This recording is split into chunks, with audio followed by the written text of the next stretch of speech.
Hello, everybody, and welcome back to another night of CEA Invite League Siege.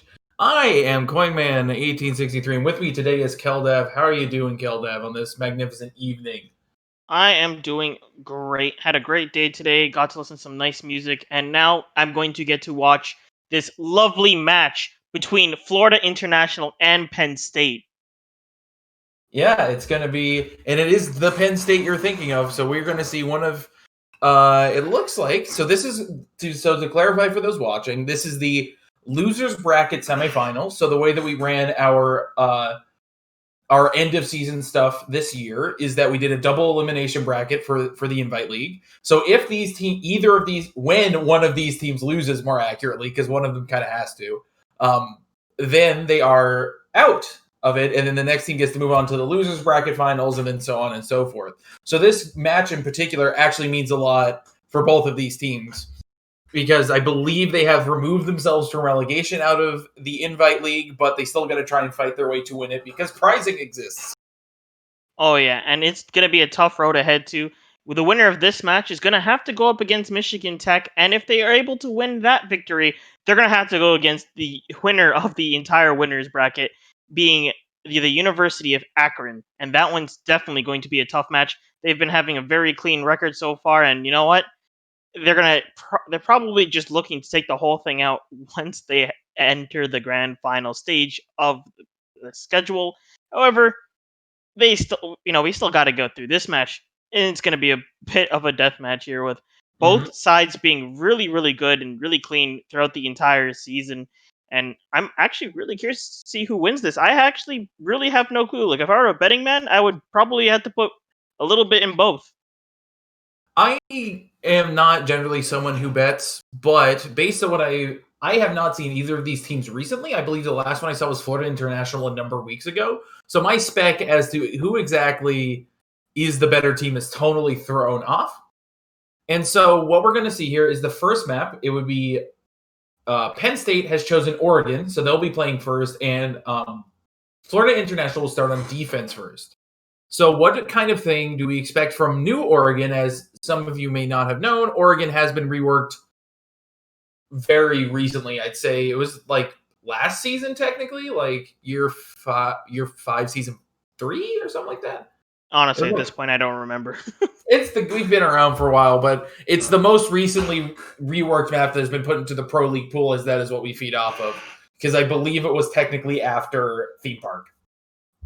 Yeah, and this is definitely a map that there are a lot of good strats around it. However, because it's, as you said, relatively new, a lot of them are still yet to be discovered, and a lot of teams end up playing this map entirely different. So I'm kind of curious to see how these teams will be adapting to the new Oregon, and just what strats they'll be going for, opposed to some other ones that are well known as well.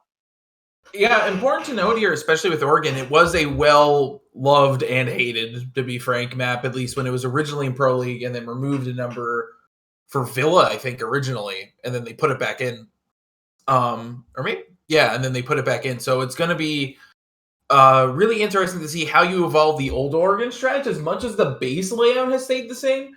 However, the floor plans have changed a little bit. So we have extra stairways to go both to the top floor and the bottom floor, more critically the bottom floor, and a few extra hallways that you have to cover that then provide for some extra particular strats. One of the other key ones is that in the basement, down where construction is, it's now an open area at the bottom of the big tower, compared to when it being a little bit more constrained like it was before. So it looks like we got everyone in the lobby. Everyone's going to be playing on the East Coast servers today, so we're going to get the best conditions for both teams. And that also means that because everyone's East Coast and we're starting on time, we're not going to be going until 2 a.m., which is an A-plus move, in my opinion. See, I can already, looking at chat, like with a 3-minute delay, and then also looking at the names of the players, I can already tell Destroyer is going to be a fan favorite, repping that Joe SU name at the end of it. And he's already starting it out, too, with a shout out to the Joe fans. If you don't know, I believe Jaws is Joe. I remember this happening on the last stream, and I can't remember who I was streaming with. I think it was Blue Card that night, and we both got confused for a good long time. And first ban going to be coming out for Florida on Thatcher. the side of attack, or on the side of defense. Sorry, Thatcher. And there it is. Yep. Thatcher not allowed in this game since character bans were allowed. Well, no, it wasn't always Thatcher at the time. It was mostly various hard breaches and such, and I think Maverick for a time. And then like, oh wait, this is utility meta. Oh wait, we need all these things to work so that we can actually defend properly. Okay, Thatcher's out. It just gets thrown out the window. It's funny too, because like even with Thatcher in the game, I think people kind of forget he exists altogether and don't even bring him to get rid of the utility either. Not saying that all people don't, but you know, majority of the time, I swear to God that character's forgotten. And Maverick will be the second ban, gonna force the attackers to have to go for the hard breach and pray to God that they can get rid of the new jammers, Cade Claws, or bandit batteries on the other side. That feels to me one of these bans is very, very likely to be Kait, is what I'd hazard. Yeah, that seems a bit accurate, as Kaid, definitely a character that without, like, in certain setups, you could actually make that claw almost invincible. And very, very difficult to kill unless you're on the other side, and there it is, the Cade. Gone off the board. Because they're kind of forced in this position, right? Because you could have a Kaid, and you'd only be able to use the Kali to clear it, but you can put things in front of the Kaids that the Kali can't clear, and then it becomes very difficult to it. So even though they banned Maverick being Penn State, they banned it themselves. They kind of pigeonholed themselves into the ban pattern of banning Kaid there. And then Malusi banned because it's Malusi. I mean, this character's crazy. Yeah, it's just like, oh, you nerfed the gun, but that's not the problem, Ubisoft. The gun ain't the problem. So we'll see if things get pushed down after next TTS here. Because I believe they would do some fixes in TTS here. Now we're in our first round. We're going to Kids Dorm, so the second floor site, which is the Pretty Normals here, as we got some rather creative names on the side of Florida International and some significantly more normal names down on the side of, it would be Penn State. And it's looking like a pretty solid lineup. We got the Zofia and Ash to get clear of every single Wamai and Jaeger to trap to, you know, allow them to actually do something. Hibana and Thermite, the double hard breach, giving them a lot of options, you know. In the case of Kids Dorm, they're going to be able to push up top from both attic and inside of the bedroom, allow themselves to not get kind of, tunnel visioning into one side of the site. And along with Sledge for some soft breach, gets rid of Maestro cameras in the situation, and any single piece of, like, flooring if they want to plant the bomb, break the floor, or jump down the hatch. Other than that, you know, you never could go wrong with the frag grenades. So one of the reworks noted in the TTS, as we've been saying, lots of sweeping changes being moved to TTS, that hopefully many of those will be moved into main build, because at least in my opinion, they're generally decent. One of the big ones here, as we don't have much to talk about, but except for this kind of stuff, is that Jaeger's ADSs will now have a cooldown in between activations. Yeah, that change in particular, I first thought it would be really busted, but then, like, if you actually put that timer right, it could be a very good change, and it might make things a little bit better, where, you know, it's not entirely favored against him, and it's not, you know, terribly like, oh, well, you'll never be able to throw a grenade down this hall ever again because I'll always be eating them. It actually could be done quite well if they get the timing perfect. Yeah. The other thing is that at least the way that it currently stands, except we still have 2.5, 3 more weeks of TTS at this point, I believe, is that the timer does reset when you pick it up and replace it. So that kind of juggling does still occur. It doesn't reset the charges like it used to, but it does reset the cooldown. Now we see our good friend, I guess I gotta call it this way, our good friend Mozzie challenging, seeing ahead there, out of coming in from Big Tower, as we get a relatively fast push here. 30 seconds in, we already have 2 people downstairs. Santa, being on Big Tower stairs, they saw someone cross coming from the basement, so it looks like we have the Ash in Delta Force standing outside of the northwest window of rear stage. Yeah, and it looks like they're going to get the wall open as Destroyer from Joe SU. Going to take down two-tone Automars. The Pepega going to answer back and take down Destroyer. And that's a lot of utility left off the board for Joe SU at this point. Yeah, we see the Ash Arch coming out, trying to get rid of that Maestro Cam. It looks like Pepega has been down by Jaws, the battle of the movies, or at least movie with the standard meme here, as it looks like they are going to try and push upwards into Attic, but we do have the Jaeger downstairs on the first floor of Big Tower. So we have Jaws up there sitting outside on the balcony outside of the main restroom here. Santa grabbing the drone, then maybe able to do it modded, getting tagged a little bit here because the Wamai does have an activation timer for when you throw it. So it looks like the wide swing with the yaw coming in to try and push people out of the attic. Now we have two different people here. We have our good friend Death to Weaves checking in on that balcony. So we have two people big tower, and then I believe two more on the other side. Yep. One inside of Trophy, and then I think one out in the balcony. Yeah, you can see them both there. So we see eyes in their jaws, getting the single bullet going down there, and then just kind of doing the face check with 55 seconds left in the round. Yeah, it looks like Santa going to be holding down this angle here, waiting for the attackers to push in so he can get the nice flank, as Mod is just going to take down K-Bear and Delta Force now. Now he's putting the attackers on the back foot, but they'll answer back and take down Santa, stopping the flank from happening. At this point, we're at a 2v2. Defenders in a pretty good position here as we have Death Weaves just holding down this angle with the shotgun, waiting for that short angle to be played. Mod also watching it and will get the kill before his partner can. Now bringing it down to a 1v1 as Jaws will get a kill right back. And it's just Mod and Jaws left on the board. They're both converging on each other's position. Will he get it as he peeks out? Yes, he will. Mod will take down Jaws, and the first round will go to Florida on defense. Important to note here, that was a 4K for modded and a 3K for our good friend Habana there. So that was a convergence of the triple kills heading into someone getting a quad, but in this case it looks like the defenders won out on this half. Or at least on that particular round. Yeah, that was a very close round. So it would be Jaws in that particular case. So Jaws also got the 3-piece with the good modded also getting the other one. Very, very close round. Definitely one that could have gone the other favor had the kind of a coin flip between that 1v1 there. Whoever aims at each other first kind of wins as a scenario unless they get a headshot. And now we'll be heading into the basement of Laundry and Supply. Looks like we're getting the usual, let's make sure all the attackers have no utility by the time they walk into construction type of composition here, as we have Jaeger and Wamai going to delete all of the grenades. Bandit going to be able to stop any wall breaches, and Mute also there to kind of prevent too much information from being let out. As, if the enemy team's going to be pushing entirely from the side of construction, you can use the jammers to kind of hide the information of the other sides of the site and kind of stop the attackers from knowing if they can rotate somewhere very easily, and also kind of give the guy behind pillars a little bit more of a drone cover there to stop the drones from getting too close to him.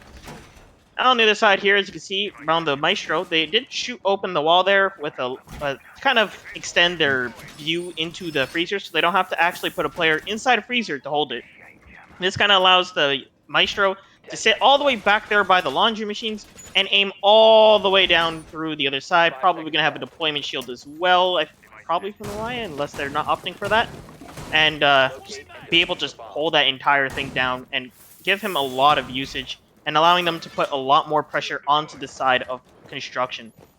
So important to note here, the defender side does only have one of the best secondary gadget in the game, which is the shield here. And it looks like they put it in the interesting location of on the door side, heading into pillars. Now that means that the other side is significantly more free. So that means that if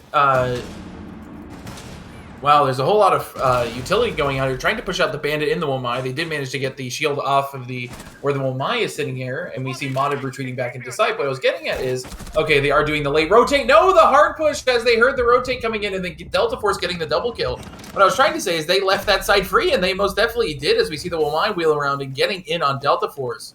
So what I said kind of rang true there, is mentioning that losing that shield there you can't push up into that 90 angle inside of construction, and they being Florida International definitely got punished for that, and having two people dead already with about a minute in the round already is like 45 seconds. That's a really big blow, at least in terms of map control. And it looks like we're gonna have a little bit of the waiting game here as the attackers getting the information using the drones, trying to figure out how much freedom they have in this current situation. Looks like Sophia and Buck are going to be pushing into pillars here, try to get themselves a little bit of footing. There is a cam watching them and understanding their position as they try to make some calls, pinging the wall, trying to let people know, hey, we could breach this. using the power of the Hibana and Jaws. And it looks like they are going to be starting to set up some breaches, getting nice and comfortable, and preparing for the final push onto the final 3 defenders. And just as I say that, K-Bear are going to take down two-tone Automars, and now that is the Wamai off the board. No more late anti-grenade utility left on the board.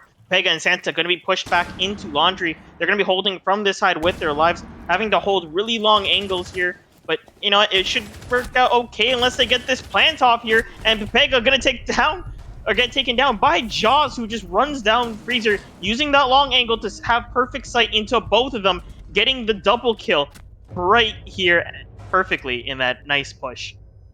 That has always been one of my concerns when people hold like that. Like, I understand why you do it, but that is the reason why I'm always afraid. Because if you make it like that, like sight line instead of like the rotation hole that's hidden by the set of lockers to the left over there, at least to the left side of that hallway, where if you have a defender or an attacker come in on that side, you now have uncontested in your sight and suddenly split in half. And that's so you keep that kind of contingent upon just assuming that they'll never take that part of sight, which is a really weird dynamic, at least in terms of how you would traditionally hold a basement site like this. You know, I got a highlight too in that last round. I think really the one big defining moment for Penn State there was the fact that they pretty much immediately just started dumping their utility, allowing themselves to push into that little construction corner there and start blasting with Delta Force, getting the quick double kill. And that was really, really big because it prevented them from reinforcing that wall. And it kind of just created another angle for them to push and forcing out the defenders from being able to hold there and forcing them into Laundry. Because now if they leave their body in there, they have to watch 3 different angles and also know that they can't retreat because someone's going to be watching that little rotation there. And it really, really just set a big difference over the fact that Delta managed to get that double kill. And really good on them for just, you know, getting the information and knowing that they can actually just get Delta just run in. Because generally speaking, that is the angle that people will be very afraid of because there's always a guy with a deployment shield and a shotgun. Of course, that could be countered if you get rid of the utility because you can just grenade him out, but my man just ran in there. He knew. There was a late call for a rehost, it seems, so it looks like I believe that will be at the start of the next round here. Yes, that'll be at the start of the next round. And it looks like it's probably some frame rate nonsense, as is tradition with Ubisoft things, you know, where half the time this works. We can see the Wamai doing the work is you can hear the multiple zips. See, this is the thing we were talking about with the Jaeger cooldown, where you saw, I think, like 8 or 9 throwables just get eaten there. And now we actually do have the second shield this time, so that means the left-hand side of construction, at least coming in from outside, now is covered by a shield, and then the right-hand side going into pillars, now that shield has been broken.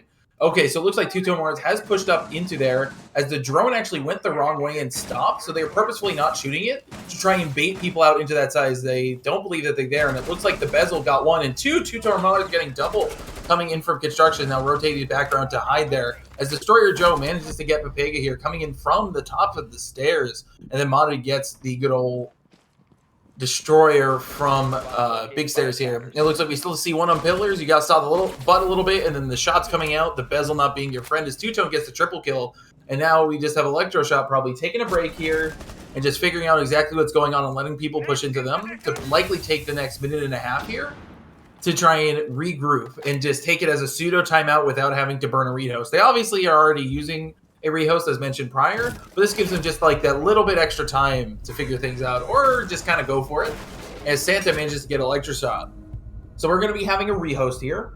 And one of the more interesting things I've been noticing here is that we've been seeing rather polarizing players in the idea that most of what's been going on has been dictated by the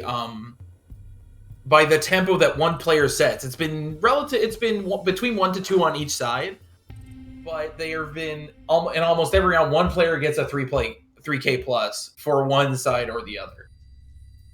Yeah, and that round, I feel like that really just came down to the misdrawn on the Wamai there. That Wamai got away with just hiding in the corner. That's why you always got to check both ways before crossing. You got to make sure you check your left and your right because you never know when someone is hiding in that corner and pull off a play just like that. Really unfortunate situation, but definitely one that will be recoverable. This is still, defense for Florida. So they're kind of more in the driving seat here. Yeah, I would definitely agree. It seems like we're unfortunately losing all of our glorious stats here due to the rehost. But as far as I am aware, I do believe that Penn State has had 3 different people with 3Ks. Or sorry, 2 different people have we have no more stats. But I believe that yeah, we've had 2 people with 3Ks from Penn State and then 3 people from Florida International, from what I can tell. And I believe 3 people with spread across 2 different players. One of those being the last person in the first round. I should have wrote this down, so that's on me. And then one other player, and I am spouting facts with nothing to back it up. Isn't that great? Oh yeah, it's actually really good because that way no one can prove you wrong. Yeah, it's like I know these things happen, couldn't tell you by who. So like, you know. Oh yeah. Yeah, so one of them was Jaws. Jaws has gotten at least 1 3K and then another 2 to 3K, and then that was be on the side of wow, I can talk today. That would be on It's the side PSU on attack. I was gonna say Penn State. Yeah. And then on the defensive side, once we see the whole roster again, I definitely will be able to pick them out, as I wrote half of the roster down before we started and I never finished the other half. So I can't confirm as to which one it was until I see the rest of the roster.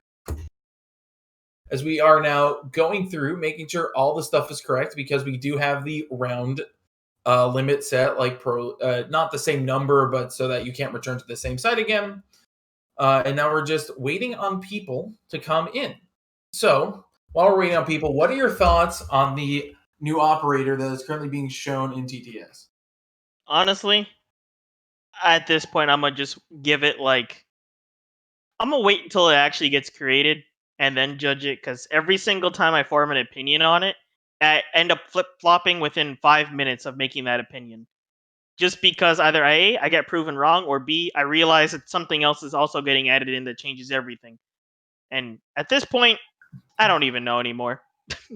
So to clarify, there is a new operator. It's Aruni, as I believe how you say it, right? I think so. Aruni, she is an operator that comes out of Thailand. And her shtick is that she has these gates that you have to basically toss throwables into. Either that or run through them. It deals you like 30-something damage and change. And then they deactivate for a bit. You can drive drones under them, and they are permanent installations. Once they are deactivated, they are deactivated for at least 30 seconds, and then you have to shoot them to reactivate them again, to clarify for those who haven't seen it. Secondarily, the special ability of Varuni is that her melee has some special properties where it can actually break walls, because she has a prosthesis leg, left leg and left arm, so you have a little bit extra juice in that prosthesis. Every single couple seconds, I look back at chat, and either I see love for Joe, or it's just the hamster just caught me off guard entirely. The man says, "The one time I didn't check both ways and I got hit by a car. Thank you for spreading awareness." That caught me off guard. I was not expecting that. Yeah, you really got to be checking both ways. You never know. Especially downstairs in that basement. Ooh, you might just got cut out by some really creepy people in masks. Just like Am I smoke. going full speed into that doorway? Yeah, you just got to be careful. People like smoke. They can be a little bit scary with those masks. The big giant things. Oh yeah, and it looks like we are getting everyone into the lobby now. Probably just double checking our settings, because if you don't know, setting up for rehosts is probably if you don't keep notes, the worst nightmares for an observer. Yeah, you'd have to actually just go off of pure memory of what happened that round, and I don't think that's a good idea. You gotta keep notes. You gotta keep that pen and paper beside you. You never know when that thing is about to come out. Yeah, we're rather fortunate today that this rehost was only 3 rounds in, because I've had to do rehosts and help manage those that were like 7 rounds in, and that's kind of brutal. And like figuring out, I was like, at least fortunately when you're 7 rounds in, you really don't have to care about the sites for the first half, because they're wholly irrelevant, which is really clean.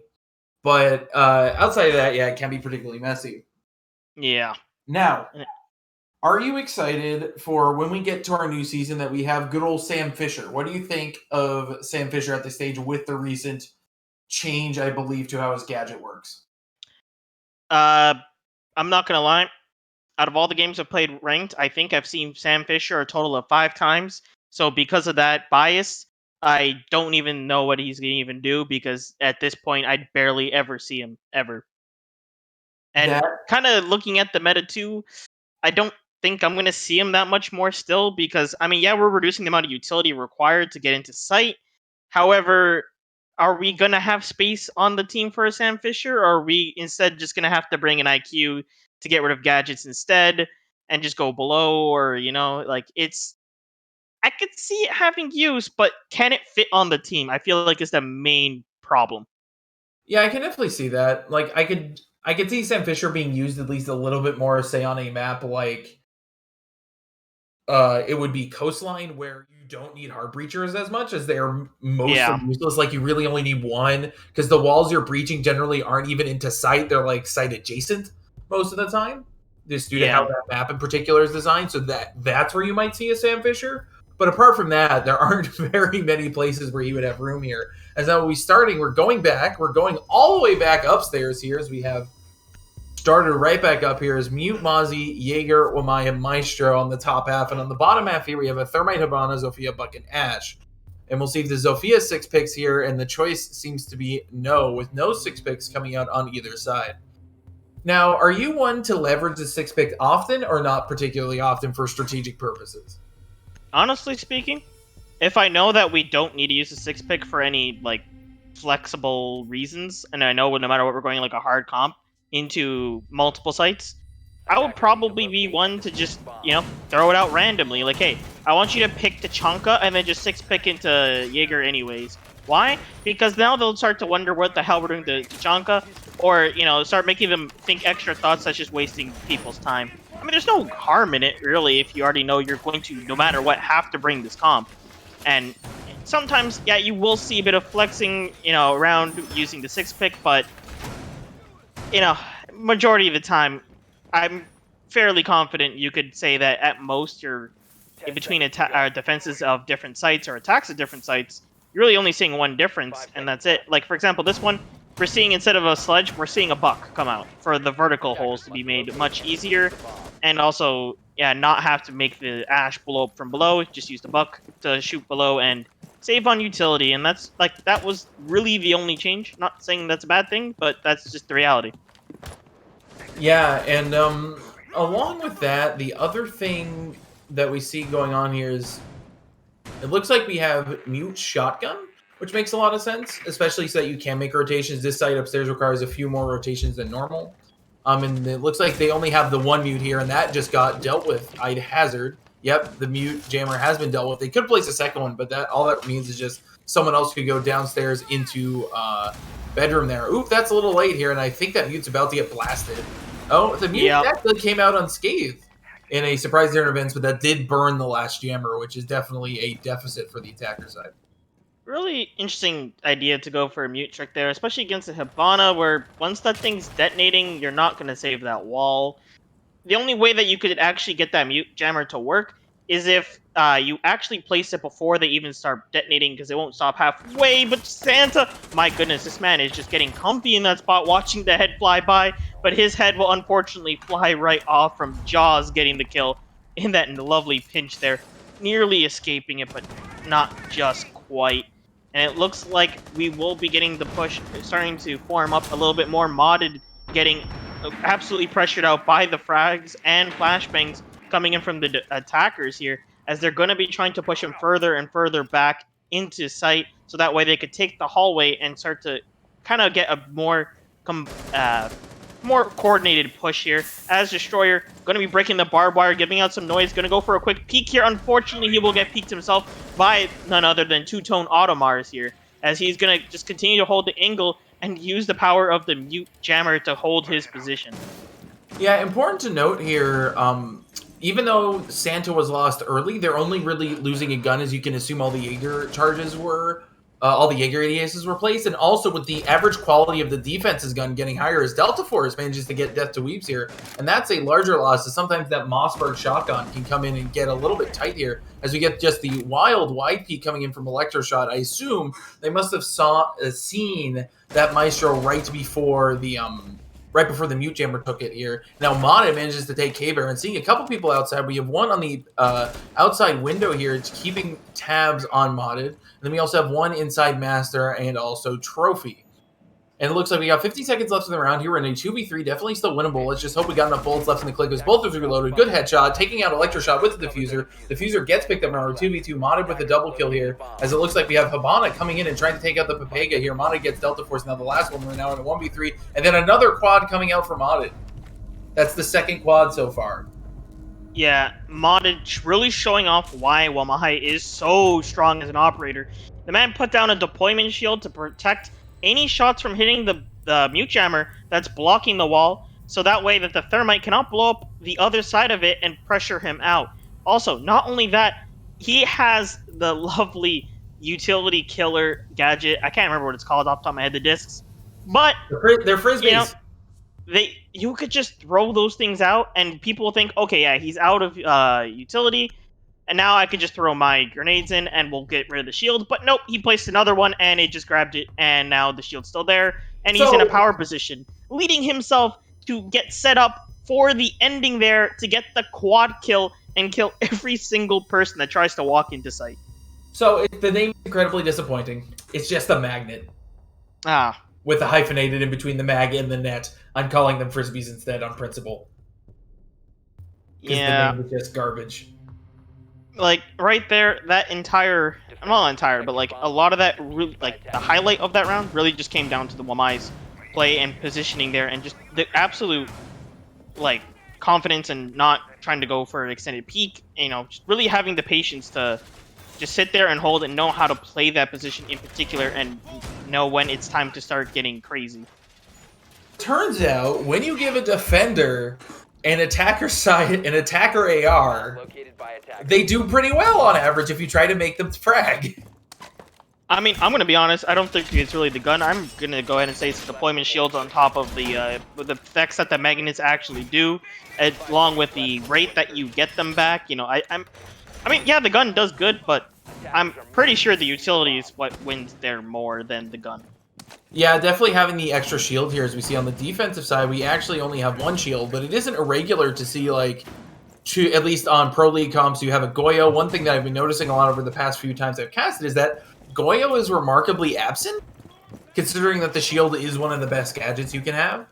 And getting, like, extra 2 shields plus a C4 is generally very good, so it's rather interesting to see that many of these teams have decided, no, we don't need Goyo. That's not something we actually require here. Yeah.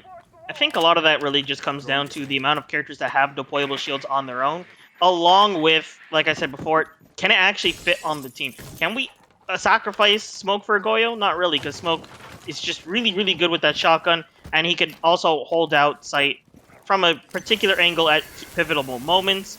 You know, two-tone Audemars at the castle, as you can see here, just getting, since you have the UMP, you know you have a worse gun, so you're kind of feeling a little bit more like cannon fodder.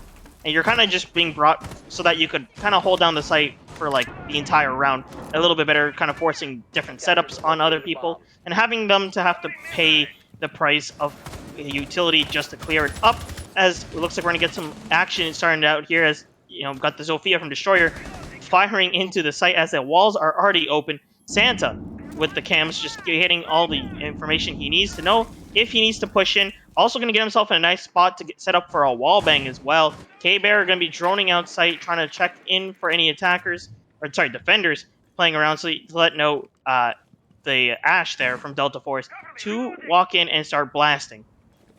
Yeah, and now we see 3 people coming in for big towers. We already have someone at least peeking onto the stairs and just gets got by Modded. Yikes.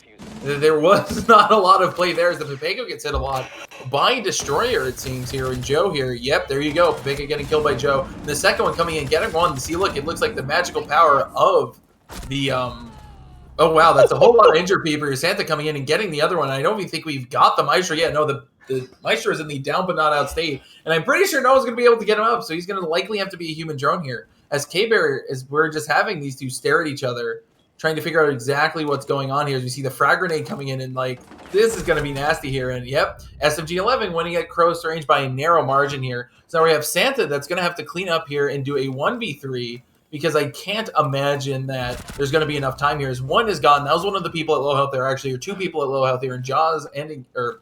That was the first person out of two, K-Bear being the second with low health. Finally, Joe getting one. Joe now has Santa now has eyes on both, as it looks like we're trying to get the plant down here, and they know exactly where this person is. It looks like we got one on the plant and then one on the door here.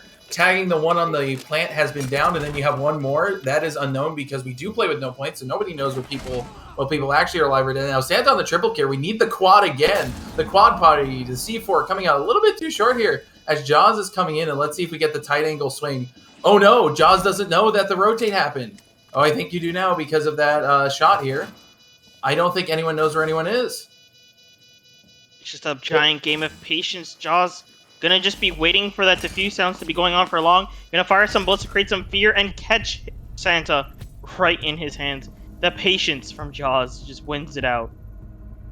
Yeah, it's one of those things where I think the Valkyrie almost had it if they had just kept going a little bit down that walkway, because I'm pretty confident that the Habana didn't know that the Valkyrie had rotated, because I'm pretty sure all the drones were gone by that point. And that would have been a second 4K coming out for Florida International if that had succeeded. So just even more, not necessarily of the carry mentality, but definitely relying on an individual fragger for each round, and that has been tossed around to a few different people. As we've seen Modded do it, and Santa do it, and I think, I do not believe two-tone, but it has been tossed between Modded and Santa at this point a few different ways in the past 5 rounds. Yeah, that round was a bit more chaotic than the other ones, I would think. I feel like that's fair to say. As, you know, that ending around it could have really gone both ways. Even the plant getting off, if he had a little bit more information, he for sure would have just tossed the C4 and absolutely destroyed the guy planting, and at that point put it in so much of his favor, as now the attacker has to push into him, and kind of giving him that level advantage. It's just oh my, there's kills everywhere. I can't even remember anymore, to be honest. Yeah, it's just one of those things where it's especially when you're doing the offsites, that's incredibly more common, where things just start happening because neither team exactly knows what they're doing, especially on the site that's less likely to be taken. So more traditionally, you actually see not the meeting site here, but you normally see kitchen and the room adjacent to kitchen towards small tower, compared to, I forget what the name of that room is, but you're more likely to see that than you are seeing kitchen meeting. So that site was just a little bit of a difference for both teams, and that may have been what made that a lot more of a clown fiesta comparatively to normal. As we see a whole slew of utility going out, as we've noticed before, look at that triple ADS wall on the left-hand side there, at least from the way we were looking. So if anyone goes on that side, one of them has been burned. Okay, so now they know that they're all there. Santa getting Destroyer. Oh, it's hanging up in the rafters. That must have been entry from... I'm not even sure. Yeah, that must have been entry just into Big Tower and just got it looking down in between the crack of the stairs here. And now Santa's kind of stuck, actually getting tagged a little bit here. I'm not entirely sure by who else was in Big Tower. Now he's got eyes on the Maestro from K-Bear here. Oh, okay, it was Electroshop checking out that side. So now Santa might be able to rotate back to site. Looks like they have a reasonable chance to, if they so choose. With 2 minutes left in the round, there's plenty of time for both teams to do things. It looks like the Bandit did successfully manage to retreat, unlike the... we saw, I believe it was round 1, where it kind of immediately fell apart due to a hard push. Yeah, and you can see there, they actually managed to get in with a lot of ADSs and magnets left on the board. Delta Force, however, just going to decide, it's okay, I'll just start shooting them, no problem. Gets the Bandit unexpectedly, and that's modded off the board. He's going to be looking to push down into that Maestro now, so that way they don't get choked into one angle. Looks like actually instead he's going to rotate and get nice vision of where Santa is playing. Jaw's going to get the refrag onto Santa, and at this point now they're going to be looking at sight again, as Maestro on low health inside of that freezer, absolutely cut off from sight. He's going to have to hold that with his life and pray to God that he get some angles and some kills on the attackers that try to push in from that direction, as the rest of the defenders going to be holding on from the side of Laundry. Looks like the Maestro will be going down to Electroshock there, and Death to Weeb's going to be holding down the site, throwing smoke grenades to prevent the plant here. I think that one might be a little bit too deep, as K-Bear is just going to go in deep and take down Death to Weeb's. Yeah, I don't think that the grenade itself was necessarily too deep. You could see it on the replay there. But it pushes them into the wrong place, which is into you, instead of pushing them out. So in that particular situation, that wasn't exactly advantageous, but there wasn't really much else you could do at that point. So, at least with that half, that was an even 3-3 split. Yeah, I want to note from that last round, if you looked closely, they put the ADSs in the back left corner, right? Now, you could still tell the ADSs are active because the red light's still on, and it definitely was not bugged or anything because, we saw one turn off active in front of our eyes. And 2 of those 3 ADSs were still active, and they actually were getting grenades into angles that they would need to in order to push the area. So those ADSs were kind of effectively used. Yeah, I think a lot of that is just we were too far over, right? It just didn't turn off well here. Like, those grenades went sharp left, and those ADSs were sharp right and really deep in, so they just kind of sat there and did nothing, and kind of saved a lot of utility for the attackers, because now they're just seeing, our flashbangs are in, no problem. I guess we just throw their frags now and, blow it up and force the defenders back. And that allows the attackers to just save a lot more time, too. Like, I think it was around 2 minutes, give or take, when they finally got past that whole objective. Yep. So here, we actually see an entirely different skew of how to attack and defend. So on the attacker side, the noticeably different ones are 3 of the operators, which is measurably a lot here. We have a Jackal, Nomad, and an Ace. Ace being the hard breacher here, and also the statistically best gun in the game. So that makes a whole lot of sense that Modded has decided to pick up that character here. And then on the defender side, we have an Ella and a Goyo.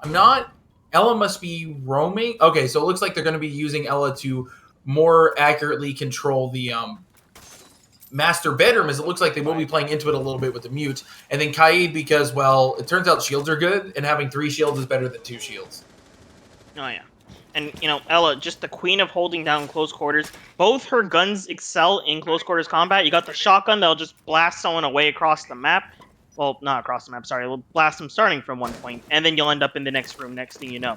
But, and then also the SMG as well, that is crazy on recoil, but close quarters can definitely throw out enough bullets to get a kill in a quick amount of time.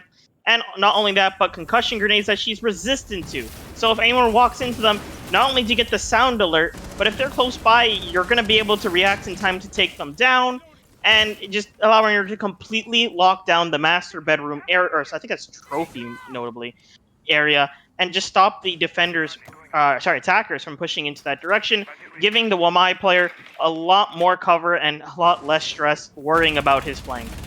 Yeah, and just as a note here, I did miscount. There are 4 shields on the side of the defense, which is a really big utility eat, and it turns out the utility eat wasn't good enough, as Ella is the first kill here, Modded, getting one, adding one more to that monstrous kill count we have. And I believe it was already like 5 or 6 before the half, and now we've already tacked on another 6 before that. And it looks like the mute is already retreating behind those closed doors and doing the late reinforcement here. That seems to be the style lately, is that hold and then late reinforcement, as we see Santa here using that secondary shotgun to get eyes into stuff upstairs to figure out exactly where that mute jammer might be, instead of using an Ella. So roughly comparable utility uses, except you're not using like a concussion to get that wall open. Importantly here, Ace only has 2 charges on those Selma Breacher, so it only does 2 panels instead of 3. So it is going to be a crouch hole instead of a walk hole. Now, with 45 seconds left, you still got a lot to push through. You have 3 shields left, 2 of those being Goyos. And you also have all like the smattering of other utility and the Wamai still alive. So there's going to be a whole lot of things to try and push through here. As Jaws is going to have to try and combat here, and looks like with the Mossberg, and see if they can take something out of here. As K-Bear manages to get one in Modded, and that brings Modded's rain down here as we get the wide sweep from one. And we have one all the way back inside of Bunk, nearly getting one here. It looks like the push down from Papega has gotten Delta Force, who's on the big stairs here. Death to Weaves gets tagged by K-Bear, who is all the way in the backside with the Vector. It looks like the Vector's going to be pushing up here, and they're missing each other because of the smoke! And Two Tones manages to get K-Bear. That is round 4 Florida there, getting the majority of the kills there in the chaos. Just a multiple angle collapse. Started off with, I think it was Two Tone just walking through through the doorway, and I know picking off at least one. My memory is already gone. That was just the angles of everyone just pushing in, and I actually want to kind of highlight too that shields inside of closet kind of helped a little bit because even though they got the breach down, in order for them to actually get a proper angle into that room, they actually would have to get on the other side of the shield, making the cross between the closet and outside a little bit more difficult. Not only that, but they would actually have to, they wouldn't be able to get the long angle from outside, and they would actually have to walk in more, especially with the way that the wall was breached. So, a kind of interesting strategy with that one use of the shield. However, unfortunately, it was not enough as the attackers still did come out on top there, just getting a lot of kills and, overall just dominating the chaos that ensued. Looks like we're gonna be seeing a repeat on the top. I'm expecting Destroyer's probably gonna play a little bit more passively, as he did get taken out first to an angle of from an attacker that didn't exactly enter the building yet, and as an Ela, not really what you want to be going for there. The upside down rappel is quite scary to go up against. If you're not pre-firing exactly where the head is, you're not in a very good predicament. And Ela is an operator that you for sure could wait for them to get a little bit closer, get an easier shot before dedicating your entire body to be revealed by the doorway. Yeah, it was also one of those things where we do see it again where they are choosing the 4 shield, and I think that is likely more correct, though I do find it interesting they are missing out on the C4 on the Goyo in preference for the proximity.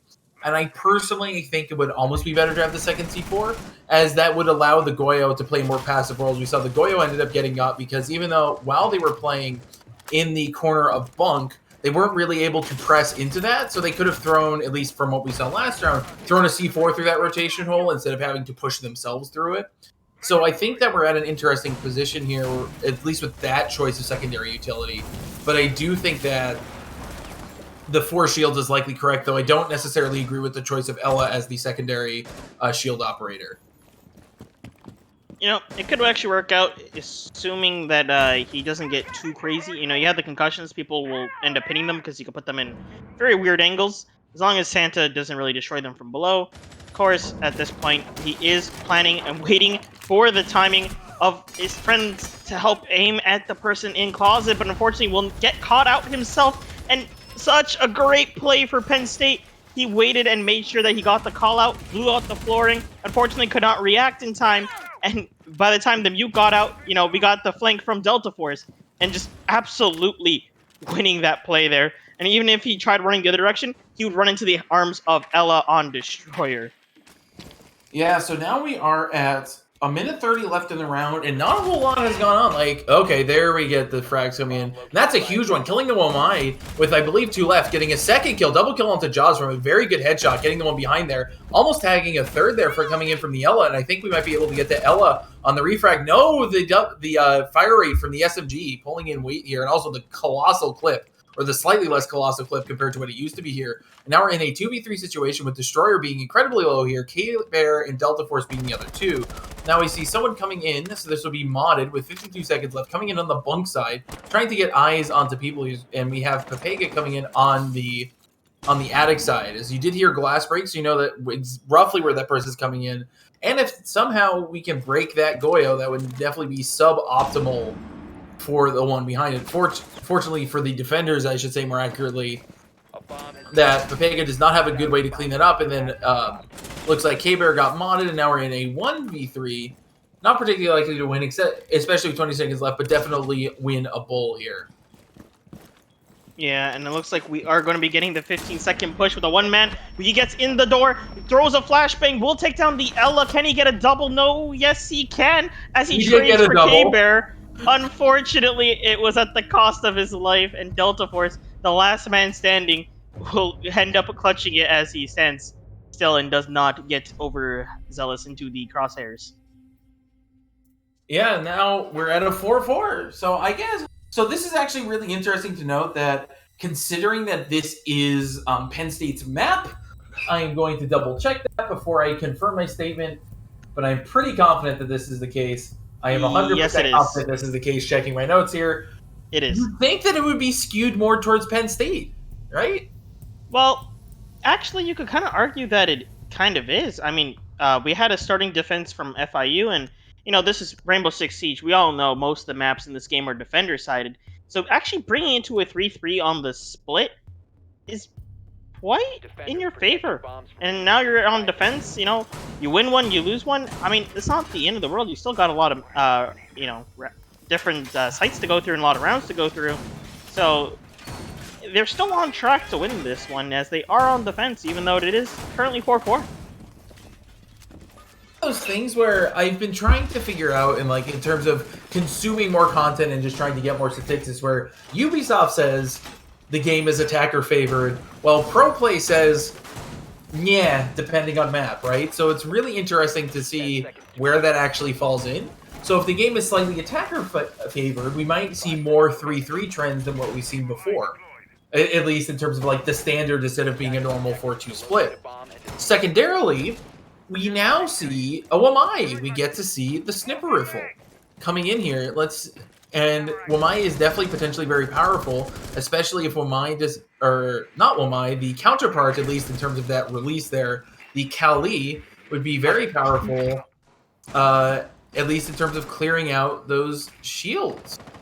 Both the shield does a lot, very good at clearing out shields, and bandit batteries, which it doesn't look like there will be any. It'll just be mute jammers coming in from the side of Penn State. For a second, you gave me a heart attack. I thought they were giving Wamai a sniper rifle. Okay, the new Defender does have a DMR. Let's be clear. I mean, okay, but DMRs are very, very hit or miss with people. Some people love. I'm one to love DMRs because I end up breaking my mouse quite often. So DMRs become the only guns I could use sometimes. And let me tell you, those things are heavily slept on, as you can just blow open hatches and rush into sight within 5 seconds if you do it correctly. But nonetheless, we still got the round going on. 2 minutes on the clock. K-Bear does get the shot onto Pepega using the angles that were left through, I'm pretty sure, all the way from that nice hole into sight. And at this point, Santa going to be trying to push in alongside the Kali. However, there are still a bunch of angles, so Modded going to go above and try to break them open, give them a little bit better sight, but Delta Force is up there as well, and he's going to find Modded and take him down. Grenades are getting chucked out, trying to get rid of the shield all the way deep, but it has to be perfect. Will it get it? I'm not too sure. Destroyer is going to be holding down a different angle now, trying to hope that someone's head will be peeking out, and he does get a couple shots. Damage goes out, but his life will get taken instead. Santa now starting to prepare to move into construction, and ladies and gentlemen, we got past the first objective, on to the next one. Hey, we finally did it, and they did get the shield. Confirmed, shield has been got on there, and the ADSs have not been totally claimed here, so it looks like we're going to be using and I believe that was got by the ADSs behind Pillar, and that they didn't entirely know about. So they're going to have to sledge that, because I don't believe they're holding up there. Ooh, from the hatch, Delta Force managing to get the sledge. So that is going to be at least mildly catastrophic, so they will not be able to clear out that Maestro camp. 45 seconds left in the round. This is definitely favoring Florida International here. Or sorry, favoring Penn State here. This is a 4v2, just kind of sitting here, and we get Two-Tone just getting zapped by that Maestro cam and unable to clear it out here. 30 seconds. They just got to try and figure out exactly what to do here as we see the Mute coming out here. Mute getting tagged a little bit, but not too much. K-Bear getting the double. Let's see if we can get the triple here coming out from K-Bear, as it seems to be the trend today is people getting lots of triple kills coming in and lots of kills condensed onto one player. 15 seconds left for 1v4. I doubt a whole lot's going to happen here as K-Bear gets the triple. Okay, we get the. I guess we're having a triple tally at this point, at least during this match. Yeah, and it's really coming down to a lot of the positions they're playing. K-Bear just leaving himself in a very good position to catch all the attackers trying to push into sight, as they kind of, in the end, got funneled toward that doorway, because we still had Delta Force above playing the hatch. And you know what? Even if he's not aggressively peeking it, it doesn't matter. Just knowing that someone's on that hatch puts enough fear to actually stop you from going there altogether. And Delta Force recognized that, aimed at where they would be coming at him instead, protecting himself and making sure he still had that position in check.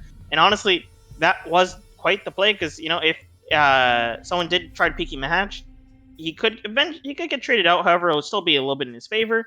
But it is way more likely that they'll just send someone to go finish you off real quick and just head back down, get the push in, and by just covering for that, you still get the same pressure off. And as you can see, nobody challenged that hatch peak. They just, in the end, tried to push another way and did not work out, because K-Bear, they're catching all the heads. Yeah, and now I don't believe they still had the chance, the defenders. As far as I'm aware, this is not a perfect rotation. So they would have had a reasonable chance to go back upstairs, I think, since that was the one that... Oh, this would have been a perfect rotation, right? 3... No. There's no way this could have been a perfect rotation just based on round count. Because they lost one. Oh, it actually is. Yeah, this is trending towards the perfect rotation because I can math. Because Penn State lost the first one and then they won the next two, so they were going to their tertiary site downstairs on the first floor, which involves kitchen but not meeting this time. Yeah, this site is definitely one that's still defendable. You have to have control of the upper floor, which is why we're seeing reinforcements go there. The hatch is already open, just to give the person who is playing up the upper floor the rotate back into sight. And worst case scenario, if attackers get control of that open hatch, well, if you look down, it doesn't really get that much vision. It's way more used as a rotation than anything else, as, you know, unless you're really going to be peeking from a doorway that the enemies are all over.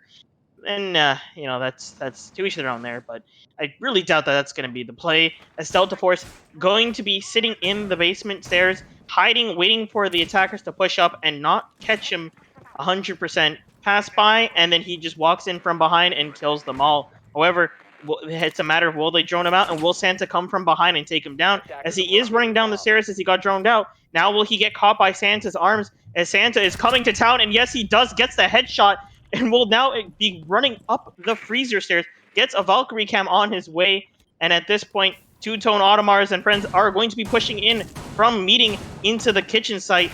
Mute there by himself with a shotgun, playing the close angle on, just waiting for the entry to come.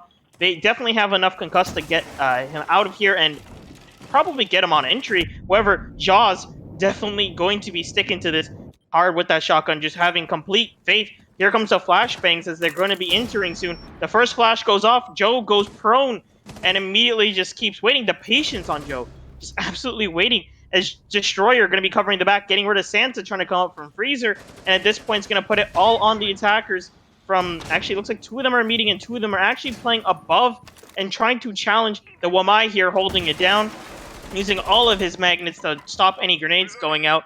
And the power of Goyo as well, getting the pick onto the Hibana, putting them into the favor here, as it looks like Zophia's coming from the side, but it's fine because Destroyer got your back. He's going to get the kill as K-Bird takes out Modded, and now it's just down to death to Weebs and Pepega to try to take this one, and they don't have any objectives going for themselves. Things are not looking too hot. They can't just walk in freely to the site because there's people above that will just flank, and not only that, but, you know, the people in the site, they have guns too. They'll just fire right back, and as you see your Jaws holding the SMG-11 with a nitro cell getting tossed into the smoke, not actually detonated just yet unless it was shot. And I think it was shot because it would have gone through the door. Yeah, it looks like they're going to be playing this a little bit more patiently, recognizing the pressure that's on that doorway, trying to rotate into the main lobby. However, they still have the entirety of the defense, and 10 seconds, they're going to have to go for frags here, and the first frag's going to go for the Wamai. Destroyer going to get another pick, and he's just going to hold down this hall, waiting for the push to come in, and just like that, Destroyer will get the second kill, and I think that is a 3K for Destroyer. That's a 4K, by the way. Oh, boy. If you're curious, we're up to 8 on the 3K plus count. I have a tally in my little notebook here. We're up to 8 on map 1 already. It's just like, I think a lot of these like multiple kills are just really just happening from the funneling, you know. You had, you know, Jaws, sorry, holding down the kitchen, kind of forcing them away from that angle. They recognize that he has a shotgun. They recognize his SMG. They recognize they had a C4 being thrown out there. They knew that he was just waiting for that strike to get his 3K, but, you know, instead they had to get forced out, pushed around, and instead, you know, they all end up funneling into Destroyer, playing on the right side, and another case of just not checking both ways there, you know?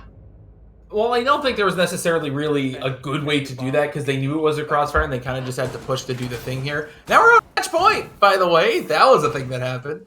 And now this is like trending towards a 7-4 favoring Penn State, which is kind of wild considering how this match started out. And this one, definitely Penn State proving you wrong, showing that they are much more dominant here on the side of Oregon, as they are getting a lot of their defense rounds here, only really losing one of them so far and being up on by 3. So, you know, Florida, they were 3-3 on their defense, and now we got a 3-1 for Penn State.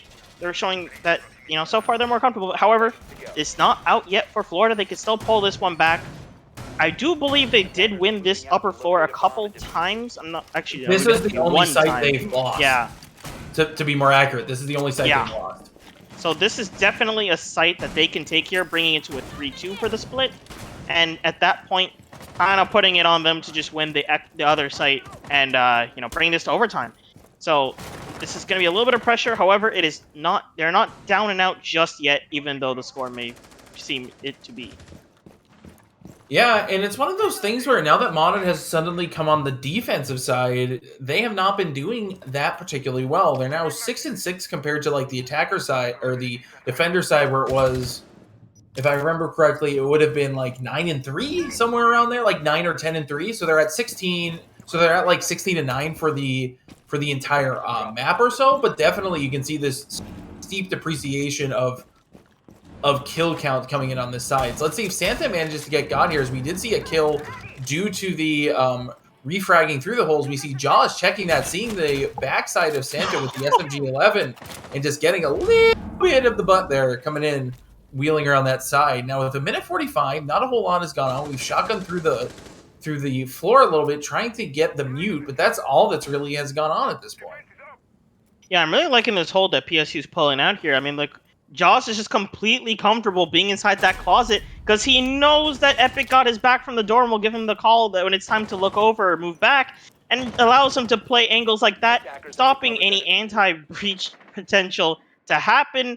And at this point now, he knows that when he reinforces that wall, it's going to stay up. The person below is going to die. And 2-2 and Automars is like, it's okay, fine. I'll just go take down the Jaeger and try to bring this one back. Lower down the defense on the kid's bedroom and allow us to try to push in from there. Now it's just a Wamai playing in there behind a Goyo shield, so this is a very deadly situation for the attackers. We got some of the magnets going to be able to cover it as well, and he's going to keep regenerating them and just keep throwing them out constantly.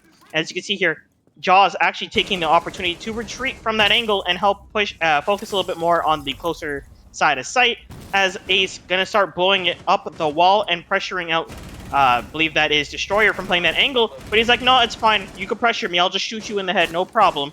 And gets a kill for himself. 30 seconds left on the clock. The Pepega moving back and forth on that window as Death the Weeb's trying to figure out how he's going to get into this one. And it looks like the Pepega will get shot off the window. And now it's just down to Death the Weeb's. He's going to be trying to push in, but the Electro Shot going to walk in and get the kill. So oh, wait, sorry, it was a crossfire there. There we go. It was a crossfire there. But real question, how does what are your thoughts on the last two being alive and multiple rounds being Pepega and Death to Weaves? I feel like that is a rather interesting take here we get coming in from the side of Florida International, at least in terms of naming convention. If you look at like the way that they're like the roles that they're playing, it's the Nomad and Ace. Yeah, right? It's the more passive attack. They're the support, really. You don't really entry with those operators. You could probably entry with Nomad if you try, but the setups that you're getting with those air jabbers are in very secluded areas. You're not really trying to push yourself into somewhere like wild and then go in first with all those air jabs that need to be placed. So it's kind of a matter of being the support and being left alive rather than being the entry fragger, because if the entry fragger is left alive, something went disastrously wrong in team planning. And I feel like that's kind of expected given their roles. And definitely in terms of like the operator that you want to clutch, I think that they're probably the more favorable. Because, if that Nomad still does have air jabbers and you have, the diffuser in prep to get placed down, you're going to be able to put down the air jabs and stop anyone from getting near that diffuser. And, well, that being said, we also have to go to a 5-minute break as we get ourselves some water. And I know I for sure need a lot of it. And, get a good stretch. So we'll be right back.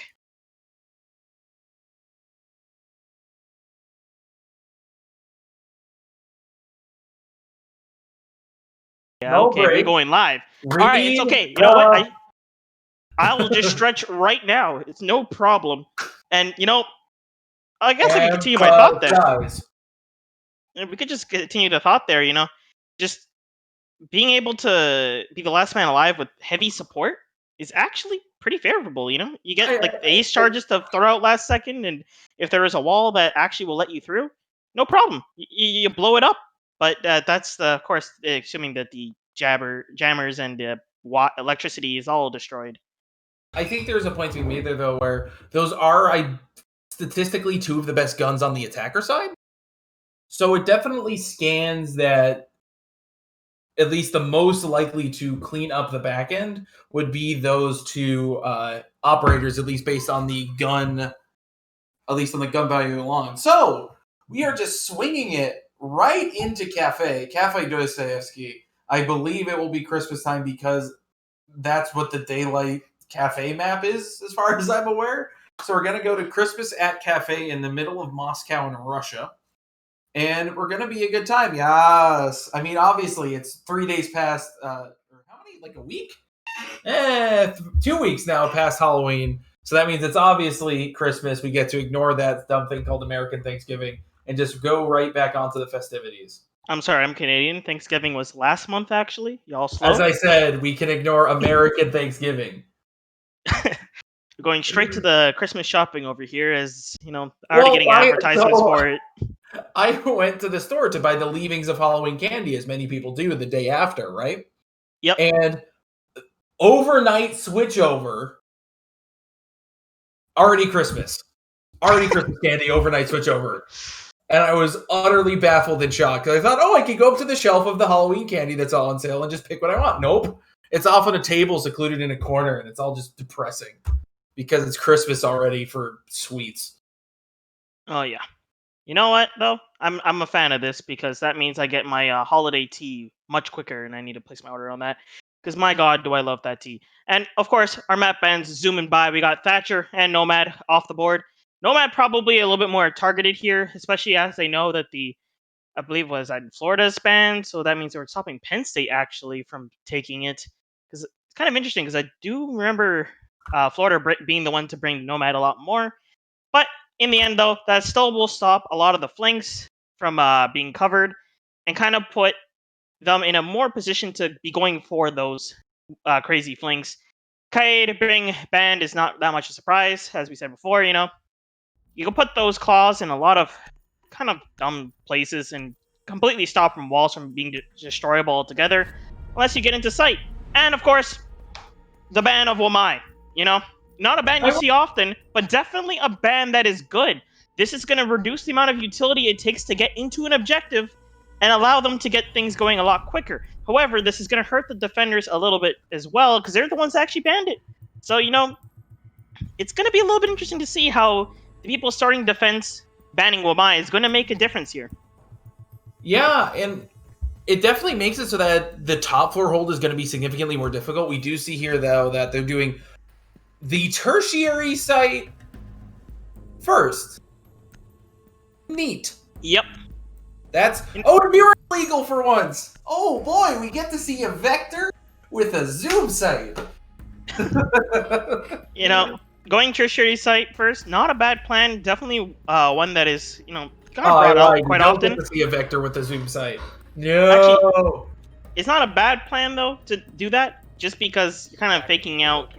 Okay, if you bring Mira, realistically, what I would expect to see from an attacker is, okay, they're bringing Mira, they're going to go upstairs, they're going to hold it down, they're kind of keeping that trade along. However, because the way that the site works, it would actually not have been a bad op to bring, because you pretty much, in order to hold Reading Room, you have to hold down the top floor. You cannot walk into Reading Room without having control of above, because then everyone will jump down from above you and absolutely blast you, or just use their nitro cells and grenades and all the fun gadgets they have, blow up the floors, and you're like, okay, now we're the attackers, and start firing on the ants below, you know?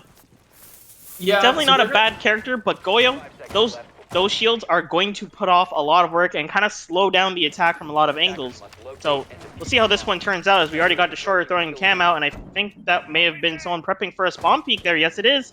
The Jaeger waiting to see if anyone spawns out front, and there will be some people, but they're moving very, very slowly, so he's going to bide his time and think that no one spawned there, or realize that he's better off just retreating and going back to site.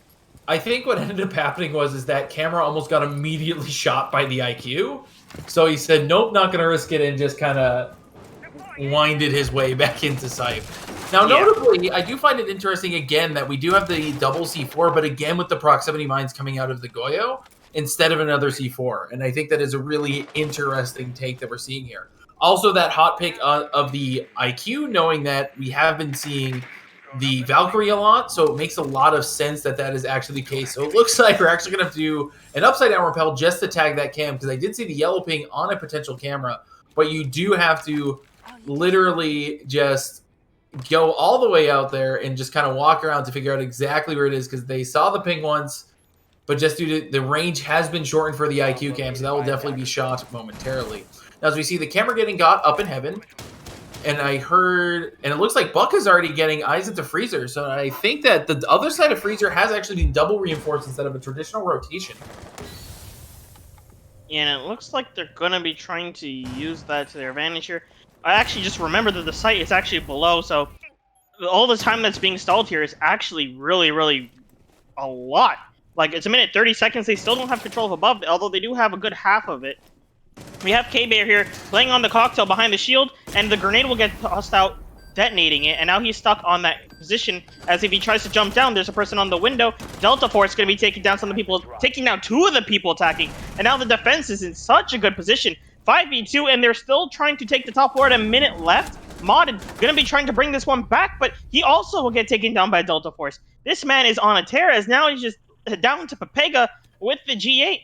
Definitely a gun that could get the job done, but is it the utility that will also be more ideal in this situation? I'm not too sure about that one, as he's going to be picking up the diffuser and backing away just to give himself some breathing room, let him understand what his objectives here, what his plan is, and his pathing, as we have Delta just holding down the angle, playing and just chilling. You know, we still have the whole 5 team up, and it's 30 seconds. Pepega gonna have to really make something happen here. He's gonna go for the peak, and unfortunately over peek it and get his head taken off by Delta with the 4K. Yeah, again, adding another one to that tally count that I have. What are we at now for this? We're at 9, I think, in between the two. Yeah, we're at... I lost count at this point. Oh, I have a tally. I have a tally in my notebook. And we are at... Yeah, as I said, we're at 9 of them over the course of 2 maps, which is a monstrously large amount here. Yeah, and this one already starting off looking like it's going to be PSU sided. They won their tertiary site on the top floor, and you know what? It's like, okay, well, it's tertiary site. It should be fine. They have to, mix it up here, but now they're going to defend the top floor with the full team, so that makes things even not looking too great for the defenders or the attackers here. The only thing they could really look forward to is when they have to go to basement or when they have to go to defense and try to pull back the same record and bring this into either overtime or actually do better than the record of the defenders. Yeah, and it's just going to be one of those things where to be fair, it is, again, as we mentioned, with the slight skew defender and a Warden. Ooh, variety. Yeah, actually looking at the Warden being brought and looking at the utility of the defenders, it could actually get some use. I mean, you got the... Actually, no, I don't think the Sophia concussions work against it because it concusses you. But the flashbangs on Modded and Santa definitely will come into some use. No smoke grenades, unfortunately, but I'm kind of curious to see how effective it is. And I kind of wish it was 6 picked off from the Mira as well. And I think at this point, they're just going to keep baiting the Mira being brought and then pick something else where it's like, they're kind of doing what I said before, with just, if you're gonna you're gonna bring something no matter what, you may as well just throw it out and put it in some fear. They're putting the fear on with the Mira, making them think, okay, we have to watch out for the Mira setups, and then there's no Mira, it's a Warden. Or there's no Mira, it's a Goyo.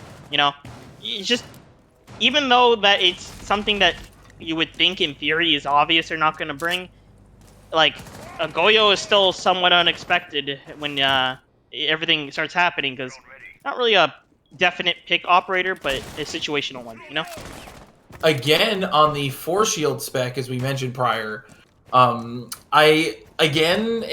debatable as to whether or not Warden should be the operator that gives you that Force Shield, but especially depending on where the Warden plays, I believe that Warden is playing on Heaven's side. That's where a lot of flashbangs have a habit of coming out, and Delta Force trying to challenge Modded and failing with the quick swap onto the pistol, trying to get that upside down rappel from the prone position and being unsuccessful.